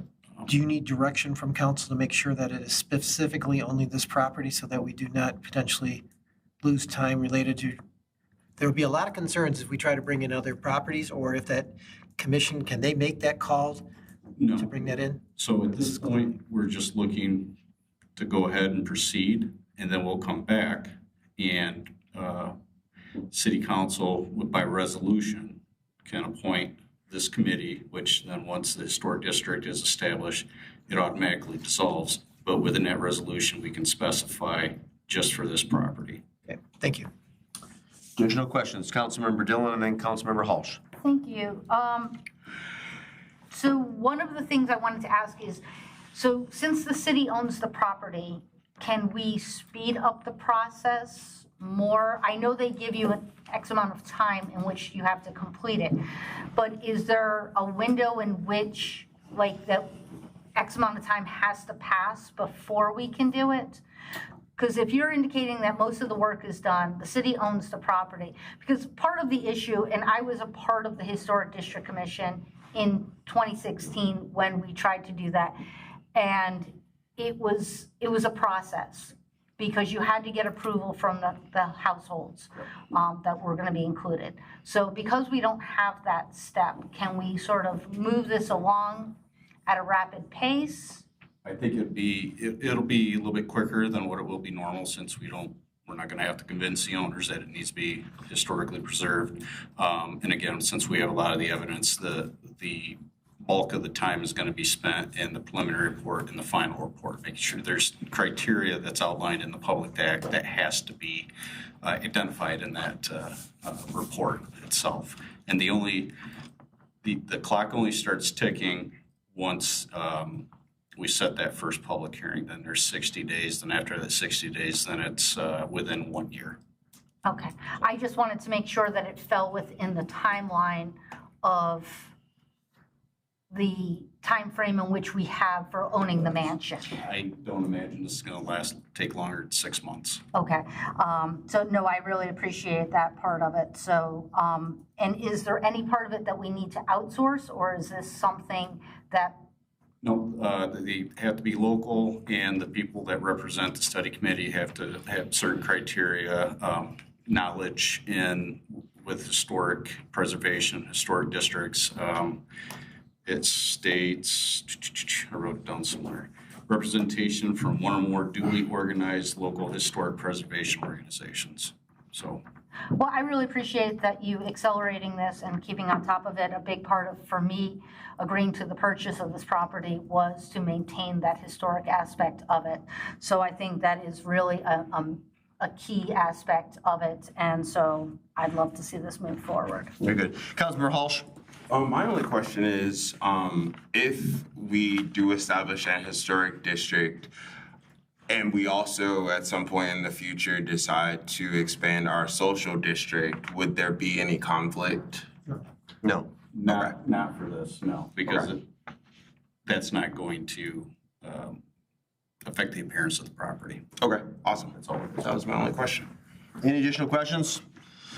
All right, we have a motion on the floor moved by Gearbaugh, seconded by Dillon, simply to acknowledge receipt. All those in favor say aye. Aye. Opposed say nay. Ayes have it, the motion carries unanimously. Is there a motion now to approve or not to approve? Move to approve. Moved by Dillon to approve. Is there a second? Second. Seconded by Del Orco. Is there any additional discussion? Appears to be none. All those in favor of approving say aye. Aye. Opposed say nay. Ayes have it, the motion carries unanimously. We move on to the discussion portion of our agenda. First up is reports and other announcements, including updates from boards, committees, commissions, and task forces. Again, I'm going to begin to my left and end to my right. Councilmember Harmount. Yes, so first of all, I just wanted to say this last weekend I had a chance to attend the jazz at the mansion. It was fabulous. I wanted to say thanks. You guys did a great job in planning. It seemed really smooth. The logistics and the move through were really very easy to follow. So I thought it was pretty easy to get around, and I wanted to thank you for putting that great event on. Beyond that, so the Environmental Commission met last Wednesday, and we're looking at all the different events and things we want to do. One of the things that we are going to be doing, we will be doing a little reorganization of our board, and so we'll probably have a different leadership or co-leadership moving forward for the second half of the year. Thank you. Very good. Mayor Pro Tem Rice, any reports, announcements, updates from boards, committees, commissions, or task forces? Just want to point out the fact that we approved a resolution today for national, what did we call it? Sorry. Parks and Recreation Month. Exactly, to recognize Parks and Recreation Month, and there's a great snippet in here where it says, whereas the dedication of Saline's Parks and Recreation Department staff, volunteers, partners, and community organizations ensures that local parks remain safe, accessible, and inclusive for all who visit. and participate. And that also includes our wonderful DPW staff, our Friends of the Saline Parks program, and then many of my council colleagues as well who do volunteer work through the parks. Lots of things to come, especially as we add some new features. Obviously, the pathway in Mill Pond is all the talk of the town, so we'll be doing a dedication ceremony to that within the next couple of months. But then also stay tuned. We will be putting out a community-wide survey about the romp structure in Mill Pond and just trying to get some feedback on how people use it, what they would like to see down there, some changes that they've kind of been yearning for, things like that. So keep your peepers peeled on the Saline Parks and Recreation website, the Friends of the Saline Parks social media as well. Very good. Councilmember Gearbaugh, reports and other announcements? Just an update. The fire board, members of the fire board were invited to, as part of our role, to attend and actually take a tour of the data center. We were given the opportunity to look and review it and ask questions to determine what kind of impact and some of the things that we were concerned with related to responses and issues that may affect the fire department at this time. About half of the board attended. We were able to just really see what's going on. I will say, from my perspective, it is a massive project that I have never seen on this scale. People are concerned about it's not stopping, it's moving forward. But when we look at it and we ask questions, we felt we were getting reasonable answers and support from Walbridge in that support. So at this point, we look forward with working with that organization to make sure that the employers and whatever else the impact on our community in Saline Township will be managed appropriately in the future. The only other thing I want to do is extend out from, as we talk about events that help our organizations, the annual yard sale that occurs out at the historical Rentschler Farm will be August, I got to try and remember the date, 7th and 8th. We still have spaces available if you would like to run a booth. It's one of our biggest fundraisers, but it also brings approximately 2,000 people into the community that seem to be part of the whole US 12 yard sale that goes from Detroit all the way to the other side of the state, and it's a great opportunity for people to come out and maybe find a bargain too, or even just visit the farm to see what we have. The sheep are still there, and so are the chickens. Very good. Councilmember Dillon. Thank you. As I mentioned last week, most of my committees are on hiatus in July, so I don't have much to report there. Today we did have our kickoff meeting for the interim city manager transition team, and we were able to work with Mr. Swallow. He's created a transition project list that he's going to build upon, and by the end of the week we should have a better document to share out with council so that everyone sort of understands what's out there, and then we can sort of start to prioritize that. There will also be documents coming in, something similar from the department heads, so that we just make sure that things don't fall off the table during transition. If I may, real quick. Yes. I think our goal is to get a updated draft. I have the document right here from Mr. Swallow by the close of business on Friday, and then Mr. Swallow, Councilmember Dillon, myself, and Attorney Clark will review it on Monday at our next transition team meeting, with the idea that you would get a clean copy by the close of business next Tuesday. And the other piece to the interim meeting is looking at the scope of hiring an interim city manager. Took the initial steps. Not Michigan Municipal League, their partner, Michigan Municipal Executives, does have a service in which there are city managers, I would say city managers for rent. It's separate from them. They do not get involved in it. They're just sort of a facilitator for them. So we started looking through the initial resumes. I've also created a job posting, which we will put out shortly once we're able to connect through with HR Director Getchman. And we will post a position, hopefully to get somebody in the interim. In a perfect world, we would have some overlap with the interim and Mr. Swallow prior to his departure. And so that's the piece that we are looking on right now. Can I stay on that topic for just a moment? It's enumerated as an action item, but we can just address it now unless there's objection. So as Councilmember Dillon indicated, she put some significant time into a draft job description that in a perfect world I'd like to see posted by the end of business this Friday. And then we can all do our part to promote it. And then I'd like to be in a position by that first full week in August that we could start coordinating interviews. So Councilmember Dillon, Attorney Clark, and I discussed today setting up a small interview committee that would work with Councilmember Dillon to make any modifications, amendments to the draft job description that she drafted, then disseminate it to City Council, and then potentially interview candidates in the next 2 to 3 weeks. So I had asked, because I think it is important to have a liaison or a bridge between the transition team and the hiring committee, if Councilmember Dillon would be amenable to chairing that initiative. She indicated that she was, unless you've changed your mind in the last 6 hours. And she also has experience serving as the chair of a previous city manager search process. So what I wanted to ask of the body today, is there anybody who is interested in serving in that capacity along with Councilmember Dillon? I thought of having probably 2 other council members work with HR, again, to post this job description and then interview potential candidates and bring either a finalist or finalists for our consideration either at our first or second meeting in August. Yes, and I had sent out an email earlier today, and I had gotten some feedback. Councilmember Harmont, Councilmember Halsh, and Councilmember Delorco have indicated interest in it. And so I think we just need to decide of the 3, which 2 are going to be there. And no offense to my colleague, I would like to pass on you because I know you've got some other bigger commitments right now with other groups, and these 2 have not served on a hiring committee at this point. Would you have? I appreciate you were the first to respond though, and so I want to make sure that I give you first right of refusal. I'm happy to have others participate. I just wanted to fill the void. No, I appreciate that. Can I ask a quick question then of Councilmember Harmont and Councilmember Halls? Will you make yourselves available then in the next 2.5 weeks, one to review the job description, which should be done in the next couple days, and then to work with Chairperson Dillon and HR to do either Zoom or face-to-face interviews in the next 2 to 3 weeks? Yes, absolutely. Okay, Councilmember Halsh. Okay. Did you have a question, Mr. Gearbaugh? Please, Yeah, go ahead. clarify. I guess this is one of my things. What are we looking in terms of a term for this individual? Are we talking 6 months? We're talking, right now, we're using a baseline of 6 to 9 months. The consensus from our group and the legal counsel put a strong emphasis on this, is that we should begin the formal search process for a permanent city manager subsequent to the election.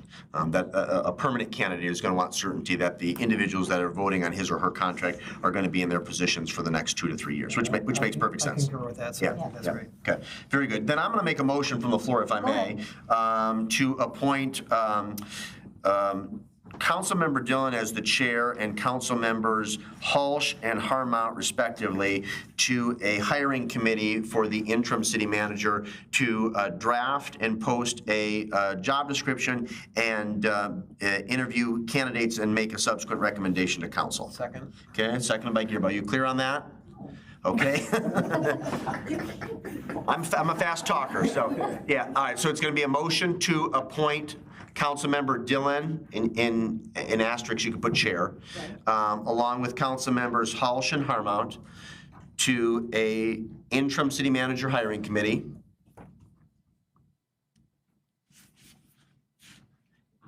And they will be responsible for posting the job description and then interviewing candidates and making a subsequent recommendation to council. And you're still comfortable seconding that, Mr. Gearbaugh? Correct. Okay. Everyone on the dais clear on that motion? Okay. You think you got it, Clerk Royal? I think so. Okay, you want to read it back? Okay, to appoint Councilmember Dillon as the chair and Councilmember Halsh and Harmont for a city manager interview committee hiring. Interim city manager. Interim, that's what I meant. Interim city manager hiring committee to post a job description, interview, and recommend to council. That's all I got. And yeah, to interview and recommend finalist or finalists to council. Okay. And Gearbaugh was the second on that. On that point, I'm assuming since you put some time and energy into a draft job description, you can disseminate that with your two colleagues later today. Yeah. And then what I'd like ideally is if you could get the revised or final copy to council by close of business Wednesday. And I'm going to ask council, you've got 24 hours to respond. So be on the lookout for an email from either Councilmember Dillon or Councilmembers Halsh or Harmount with what they believe is a final job description for this position, because our goal would be to get it posted by 5 p.m. Friday. Right. Okay. And I believe that HR Director Getchman is back tomorrow. Tomorrow or Wednesday. So I want to make sure, obviously, she needs to have input on this. To that end, would you want any other staff involvement other than HR Director Getchman? I don't She's going to be back tomorrow. I think that's. Right. I just need to start with her at this point. Oh, from a committee standpoint, I would defer to the chair. Do you think besides the HR manager, you need any additional staff support? Treasurer. The treasurer? Yeah. Yeah, I mean, that would be fine. And if you needed any admin or clerical support that Ms. Getzman couldn't provide, you're certainly welcome to rely on Ms. Lupton. Right. Okay. Everyone clear on the motion? Is there any discussion on the motion? All right, all those in favor of the motion offered by Marl, seconded by Gearba, signify by saying aye. Aye. Ayes opposed, say nay. Ayes have it. The committee is established, and they will proceed accordingly. Please continue, Councilmember Dillon. Thank you. I've got two other issues. One, I just wanted to make a comment. I think that the Jazz at the Mansion event was very successful as it was.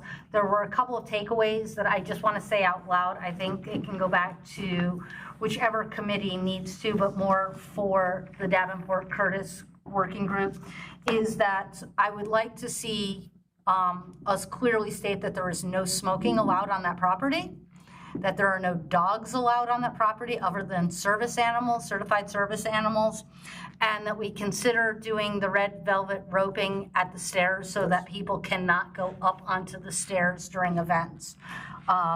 But beyond that, I thought people were incredibly respectful of the property. I thought it was a great venue in which to have it. So I just wanted to add those few things that I noticed while I was there. And then totally swing into something different. We're going to talk about Porta-Johns.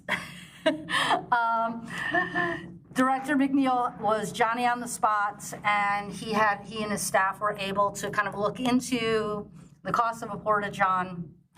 I had mentioned this at our previous meeting of having the city have a Porta-John in the parking lot where the farmers market is and the Thursday night music series, so that there's always access for bathrooms to anyone in that area versus having to go to other places for it. So he has looked into the cost of it. What he's looking for right now from council is a timeline of, is this, we do it just in the summer, like just while the market is outside, and how does that work when there's other events like Summerfest or Oktoberfest that bring in their own Porta-Johns? Do they just work around our one kind of a thing? And then the last issue was we had asked what we had left in our community budget, our community events budget. And so understanding what we have left for dollars, I know we've just allocated some new ones for the barbecue event. So kind of understanding what we have as a budget, and that might determine what we need for how long the Porta-John can stay. Yeah, with the fresh fiscal year, obviously we start with a new budget on July 1st. So I think we should be able to cover that without any problem. Okay. Don't know the exact number. Yeah, and so I guess it's just a matter of conversation as to what people feel as though, because he needs to kind of understand what kind of a contract we need, the length of a contract. Any initial thoughts from the dais? Go ahead, Mr. Gearba. I would say, we don't need it any longer than after November 1st. Yeah. So I would say probably May 1st through end of October, corresponding with our farmers market. Yeah, because farmers market moves indoors November 1, I believe. Correct. Yep, I think that's logical. Yeah. Anybody object to that? All right, proceed. Okay. Is that it? Yeah, I think that's all I've got. Very good. Oops, I'm sorry, go Just ahead. got one thing to add. So there's two options for the rental. It was $185 per month, includes 1 weekly cleaning and servicing throughout the rental period.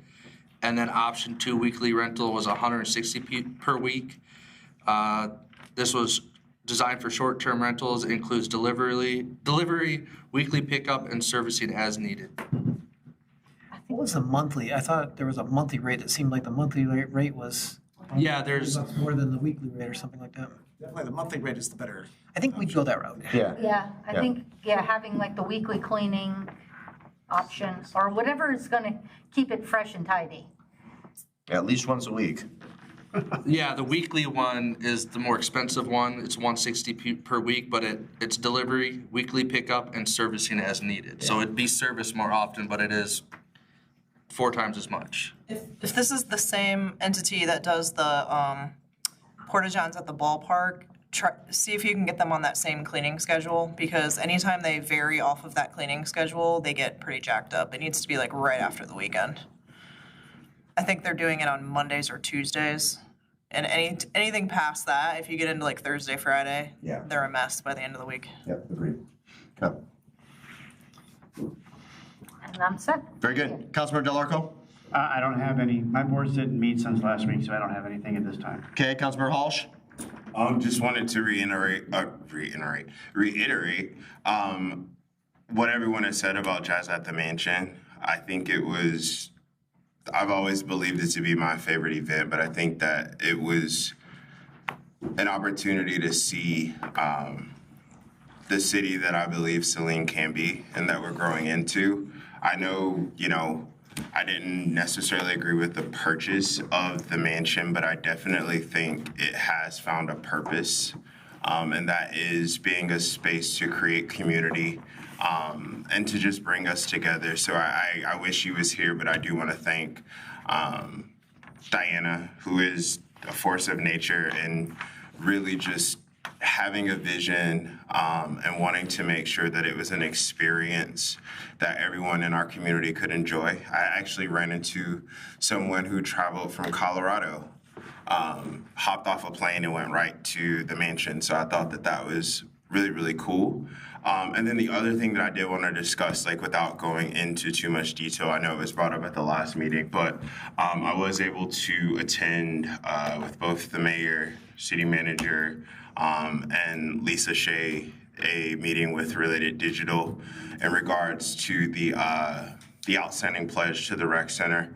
And one of the things that I think I left excited about from that conversation was a lot of it was centered on how, number one, how this pledge can be structured in a way that will provide equity in accessing both the rec center, but also just equity in accessing wellness and health within our community. So those were conversations that were excited. I look forward to continuing those. I know that there will be a proposed agreement that will come before this body. But again, I think for me, the conversation was refreshing, giving all of the sort of discourse around the pledge and the data center to see that there was a desire to create that equity that I think many of us want to see throughout our community. Very good. Thank you.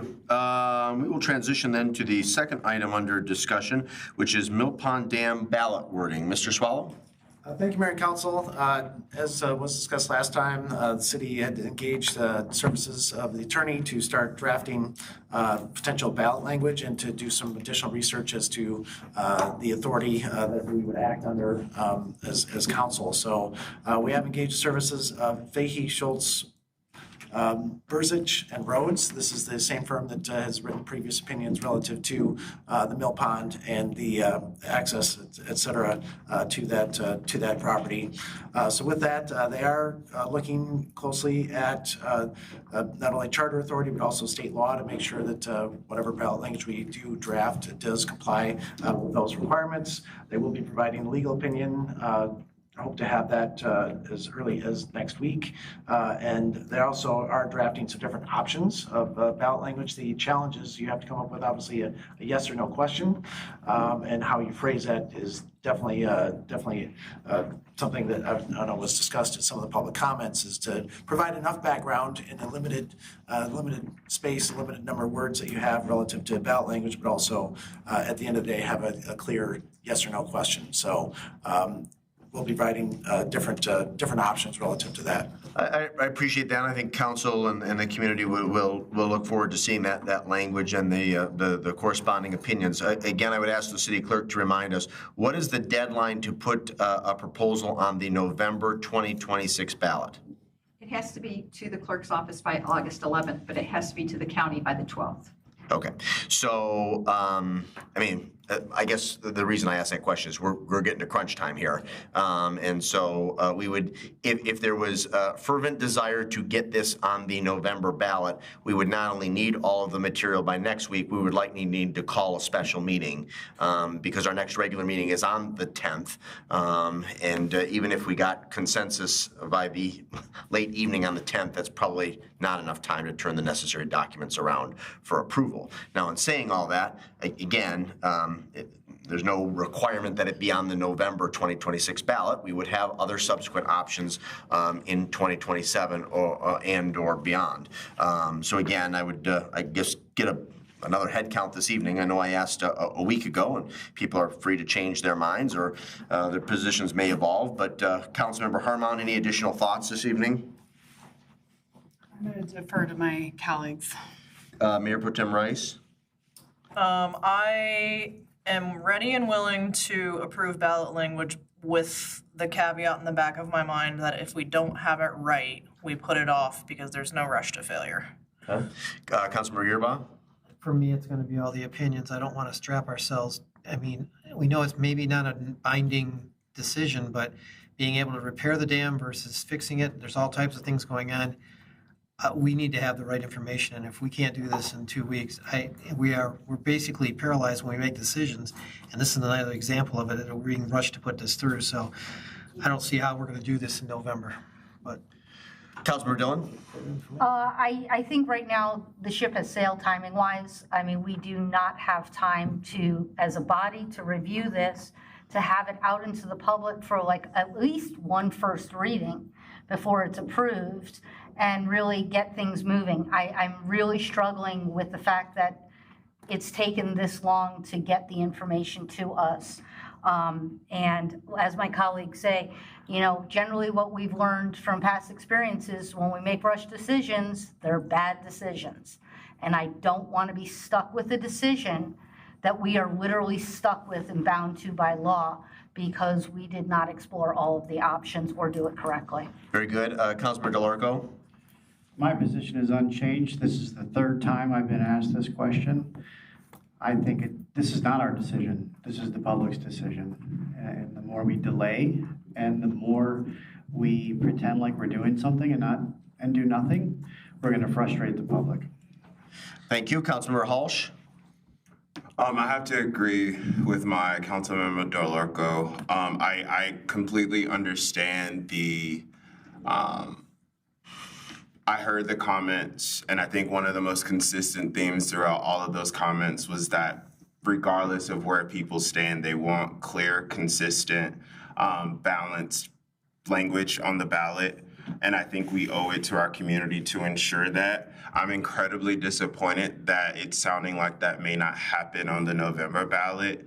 And so I plan to do everything in my power to make sure that if it's not on the November ballot, that it's on the next available ballot as soon as possible, because I think we owe our community the chance to decide the fate of that dam.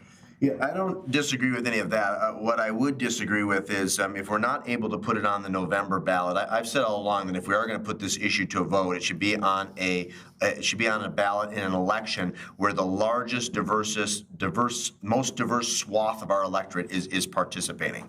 So the concern I would have is if we aren't able to make the November 2026 ballot, again, it's the prerogative of the entire council, not just the mayor, but I would be looking at a ballot where where turnout was going to be high, and that there would be clear community consensus on this important issue. My other concern, it was addressed both directly and indirectly tonight and in the past, is it's not just developing the appropriate ballot language, it's also having the educational resources and presenting information in a fact-based, objective way to give to our citizens so they can weigh the pros and cons of both options. So from my perspective, I'm not just looking at ballot language, I'm looking to develop educational materials so that our citizens can indeed make an informed decision on this issue. So I guess we will wait, Mr. Swallow, and see what we get from the attorneys. Hopefully there's some material provided next week. But again, as has been stated by a number of my colleagues this evening, it's looking unlikely that this is going to make it to the November 2026 ballot. Okay. Anything else on this subject? All right, then let's transition to mill race. City Manager Swallow, you want to give an update on that? But I believe that will be an enumerated action item under on the agenda for August the 10th. That is, yes. As you're aware, in the June 22nd meeting, we went over the proposals both from Fisher and O'Neill's. The preference, obviously, in terms of cost, was the proposal prepared by O'Neill's. There was some missing information at that time in terms of how we deal with some of the sediment and placing the structure that they had proposed, the concrete weir that they had proposed placing in the mill race. So with that, we asked them to go back, provide some additional detail, which I have provided an updated proposal to Spicer Group. Just literally had a conversation earlier this week, end of last week. Yeah. But with that, there are some additional drawings required by Spicer Group before they can make an informed decision on, on that proposal. So indeed, we do plan on bringing that back August 10th. Okay, very good. Any questions for the city manager on that point? Again, you'll have a bite at the apple and you're free to discuss, approve, or reject in 3 weeks' time. Councilmember Halsch? I do want to say, like, one of the thoughts that's kind of stuck in my mind, and I think it was brought up tonight, is that it is worth having a conversation with Wellers about how that fiscal responsibility is shared, given that that's the only property that is able to enjoy that part of it. And so I do think that as we continue these conversations with getting a bid and submitting it, that is considered, and hopefully we can figure out a fair and consistent and equitable way to have that conversation with Wellers. Okay, thank you. If there's nothing further on the mill race, we've already discussed interim city manager. So Mr. Gearbaugh, you have the last item, right-of-way activity. And this may be for Mr. McNeil to come back with. I've just been, and I know my colleagues have also noticed this, there is so much activity going on right now in town in the right-of-ways, and I'm just seeing all kinds of destruction happening between our sidewalks. I know they've cut the power again to the North Ann Arbor Street streetlights that basically are out again from Bennett. We just got them back up after almost a year of being out, and they're out again from the Evangelical Home entrance down to Bennett Street. And then when you drive down Harris, there's metal poles that have been sitting there for at least 6 months or more, and now there's some more sitting on Clark Street. This stuff, I would like to have a report back to us as who's doing what, where, and when, and get an idea, because you'll see stuff on Michigan Avenue, you're seeing stuff on Ann Arbor Street. I know you guys are working on trying to get a permit process and everything on board, but it just seems like, I know it's never ending, but we don't know who's doing what, and it seems like we just did all the sidewalks on Harris Street, and they're all ripped out again, and this is like the second or third time. And we've got to get them into some kind of schedule where they're inconveniencing, our residents. People can't travel down the sidewalks. I mean, we've got issues with other sidewalks that have been torn up that haven't been replaced. So whatever we can do in that, if we could have a report back of that type of thing or an understanding, working with OHM, I think this is where I believe you're hoping to get a handle on it. It's just gone out of control again, and I'd appreciate that kind of approach. If I can add to that, Mr. Swallow, I think a list of ongoing projects and initiatives in our right-of-way would be beneficial to council. If that could be provided either in your weekly communique this Friday or the subsequent Friday, that would be great. And then maybe we can have a subsequent follow-up discussion as an enumerated discussion item, at our next regular meeting on August the 10th. You should be able to generate a report from the BSNA and the right-of-way permit section, as least the contractor's name, what the activity was for, and general scope. And I'm going to add one unrelated thing, and I don't know what makes me recall it at the moment. I actually had a brief conversation, a very spontaneous conversation on site with Mr. Marion from DPS today. So much like my colleagues and community members, I have been enjoying the Saline River Valley Trail. I walk it probably 3 or 4 times a week with my dog. And there were 3 vehicles on the pathway last week after 5. And one family in a GMC sport utility had the gall, I guess for lack of a better way to articulate it, to ask me with my dog if I could get off the pathway. No, I wasn't going to get off the pathway. I have the right to be on the pathway. It blows my mind that a vehicle would think it's appropriate to drive on said pathway, but apparently they do. So I think some additional signage down there would be beneficial. Even potentially dollars. Yes. Yeah. Not only for the safety of those who are biking, rollerblading, walking, running on the pathway, but vehicular traffic on the pathway will cause deterioration of that asphalt that much sooner. Okay. Well, that wraps up the discussion portion of our agenda. We come now to the second and last public comment period. Under the Open Meetings Act, any person may come forward and make comment to City Council. This public comment period will be limited to 3 minutes per person. Those wishing to speak are requested but not required to state their name and address for the record. Please note, City Council will not answer questions during this final public comment period. You will have 3 minutes once you begin. Thank you again, Dave Rhodes. Sitting through the Sister City presentation reminded me that a group of volunteers rescued the Boley Bridge from the DPW storage area a number of years ago and took it down to the Leslie Needhammer Saline River Preserve. So it's in place down there. Our volunteers have repaired it and continue to maintain it. And it doesn't really go across a river anymore, except when it rains. But there's a bench on it, so it's a good place to sit and observe, look out over the preserve. And that bridge is about 60 years old now, so it has needed some work, but we've taken care of that. The other thing is, I think it's a wise decision if you all decide to not rush through the process of the question of the dam on a ballot. I think the citizenry will recognize it as a rush process and not be that comfortable with it. The other thing is, when I was working with a historic district on getting South Ann Arbor Street established as a district a number of years ago, the state was not at all enthused about the idea of a single property being designated as a historic district. I don't know if they've changed their mind on that or not, but if they haven't, you may find that you're going to have to pick up a few other properties to actually create a district. And last thing, I support the Saline Library millage. It's a renewal millage, but it's being renewed at a rate that is less than it was before.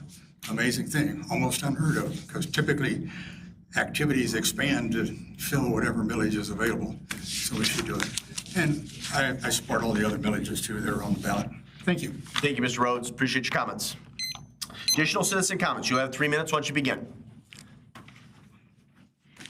Hi, Karen Peters, Saline River Drive. I want to make a comment. You know, I'm interested in the dam. I am highly against you trying to push this through to the November ballot. Even if you can get the language done by the 10th, there's not going to be time to educate the public. Plus, you're not going to even have another city manager in place or another city engineer in place.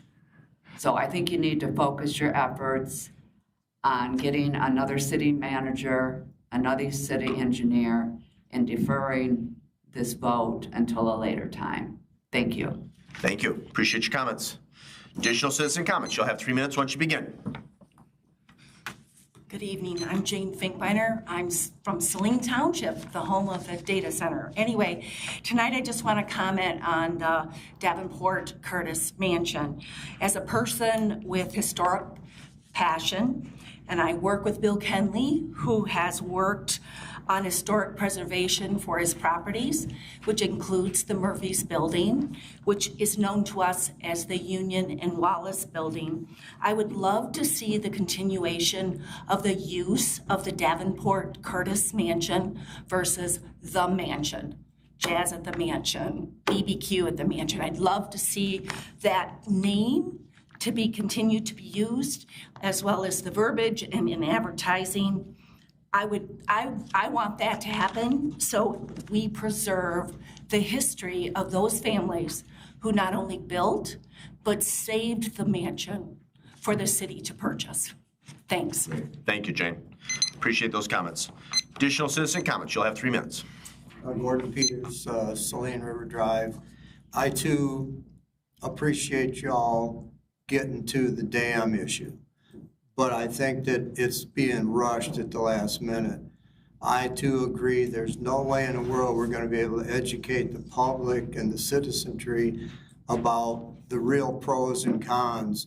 You've heard me talk before about how dam removal issues start at one figure, end up being 10, 20, 30 times more because there's so much unknown. If we get to the point where we're going to get it repaired, there's pretty much hard numbers about repair, as opposed to the numbers we're working with now are already at least 2 or 3 years old.